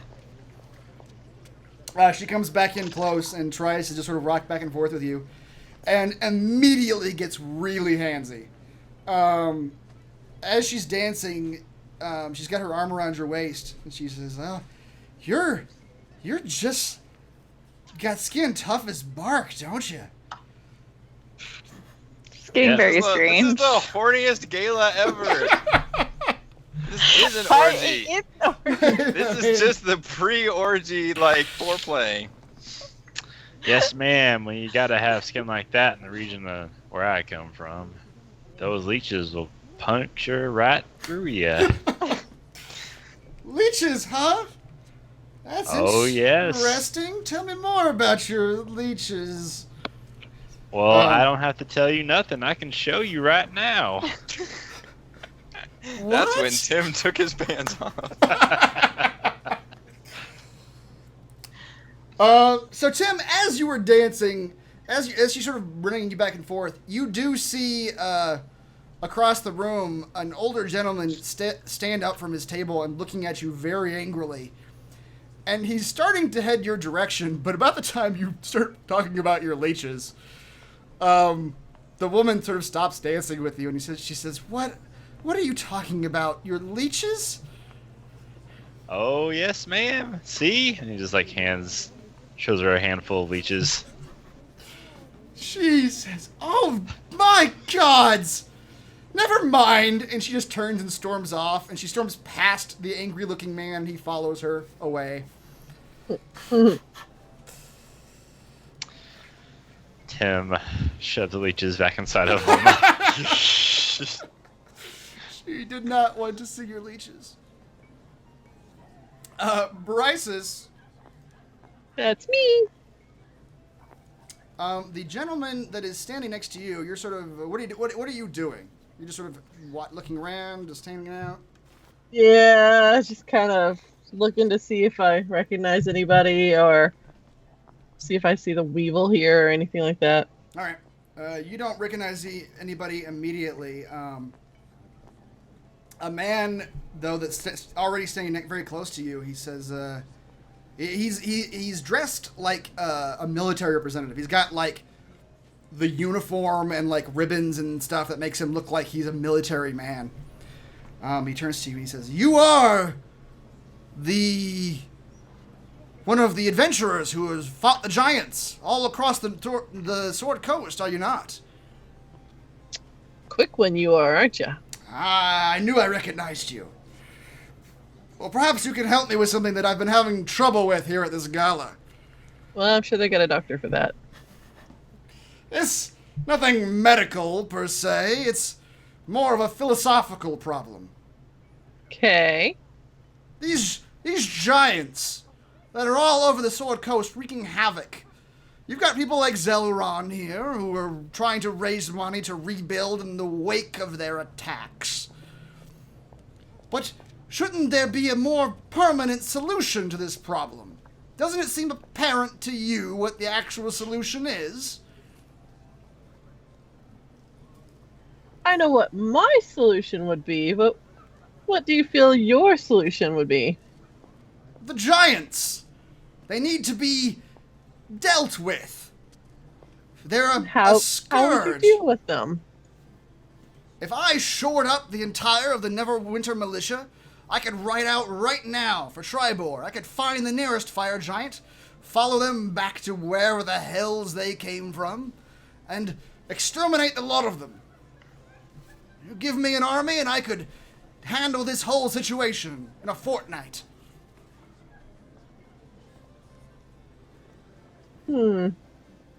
What would your solution be?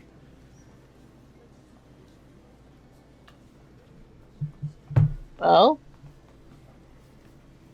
we know from our dealings with them in the past that they're looking for extremely powerful magical objects.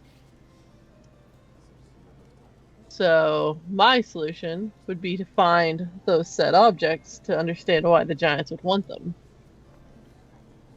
Fascinating. You can't go into battle without knowing your enemy. Ah, that is interesting. So find whatever it is they're looking for in these towns that they've attacked, determine its nature and cause, and then use it to find them and exterminate them. Is that what you're proposing? Use it to bring them to a battlefield of your choosing. I see. Fascinating. You must be smarter than your enemy. Yes. I would like to speak more of your battle tactics, madam. You have a keen military mind, if you don't mind me saying so. Thank you, my good sir. He continues to chat with you about military tactics in general, not even related to the giants at this point. He just wants to talk to you about, like, just art of war type stuff. Demons are really good at art of war. Yeah, okay. Kazan, meanwhile, Still pigging out on chicken you're wings. over there picking That's out right. chicken wings. Probably getting ill by now. A couple of women who are that you didn't, I'm not sure if you noticed or not, you filling your face, have been staring at you and whispering to each other. Delicious. They approach you. They say, "Hello, sir. You are the half-elf adventurer, yes? You are Kazan?"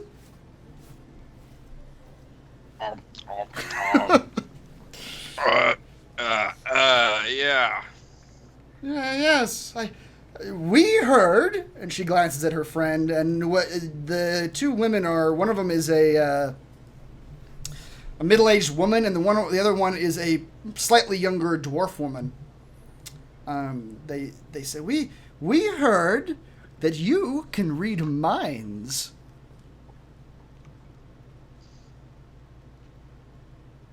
Well, there are ways of finding out things about people. The human woman nudges the dwarf. Just see, he can do it. Just, we'd like you to read our minds. We think it'd be a gas. Like I'm not a fortune teller or anything. All right. They look a little crestfallen. Says, "What are you here for then? You're here to entertain us, aren't you?" Cousin shrugs and says, I heard the food was pretty good. Just, listen, we just want you to read our minds. Just tell us something interesting. Entertain us for a bit, that's all. Can't you do that? Yeah. He wants to be like really just mean. I mean, it's yeah, however he reacts.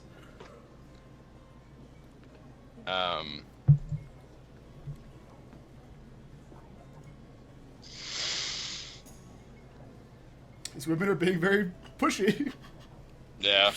They're also calling your manhood into question by you saying you can't do it. Yeah, but he doesn't want to be treated like a stripper or something.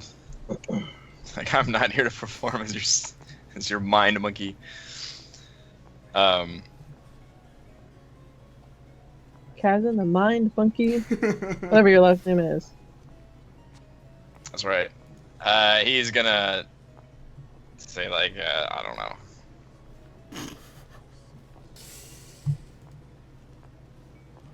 He'll use Awakened Mind to reach out to the one that's says that he can do it, and he will use Awakened Mind, to say that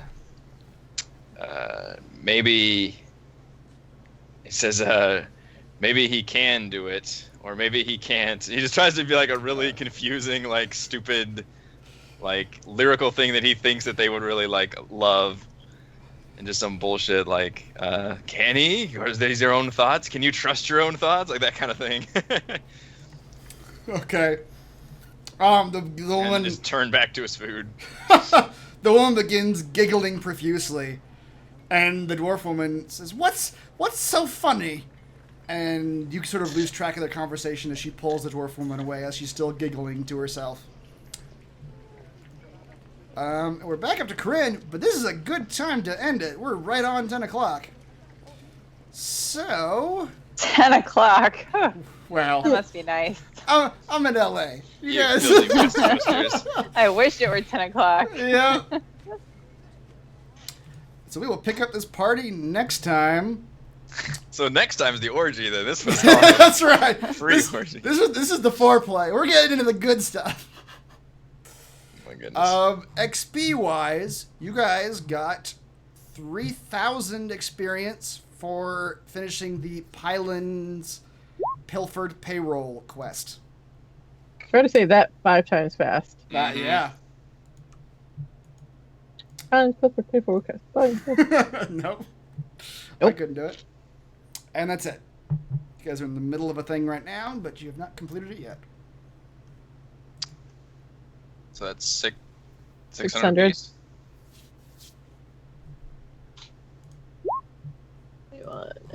855. 21,855? Okay. Oh, late offering. All right. I think that is it. So...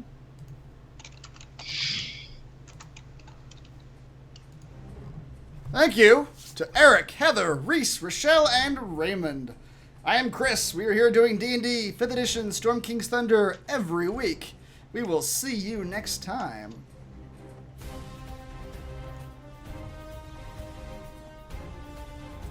We'll see you in the orgy. Another no combat session.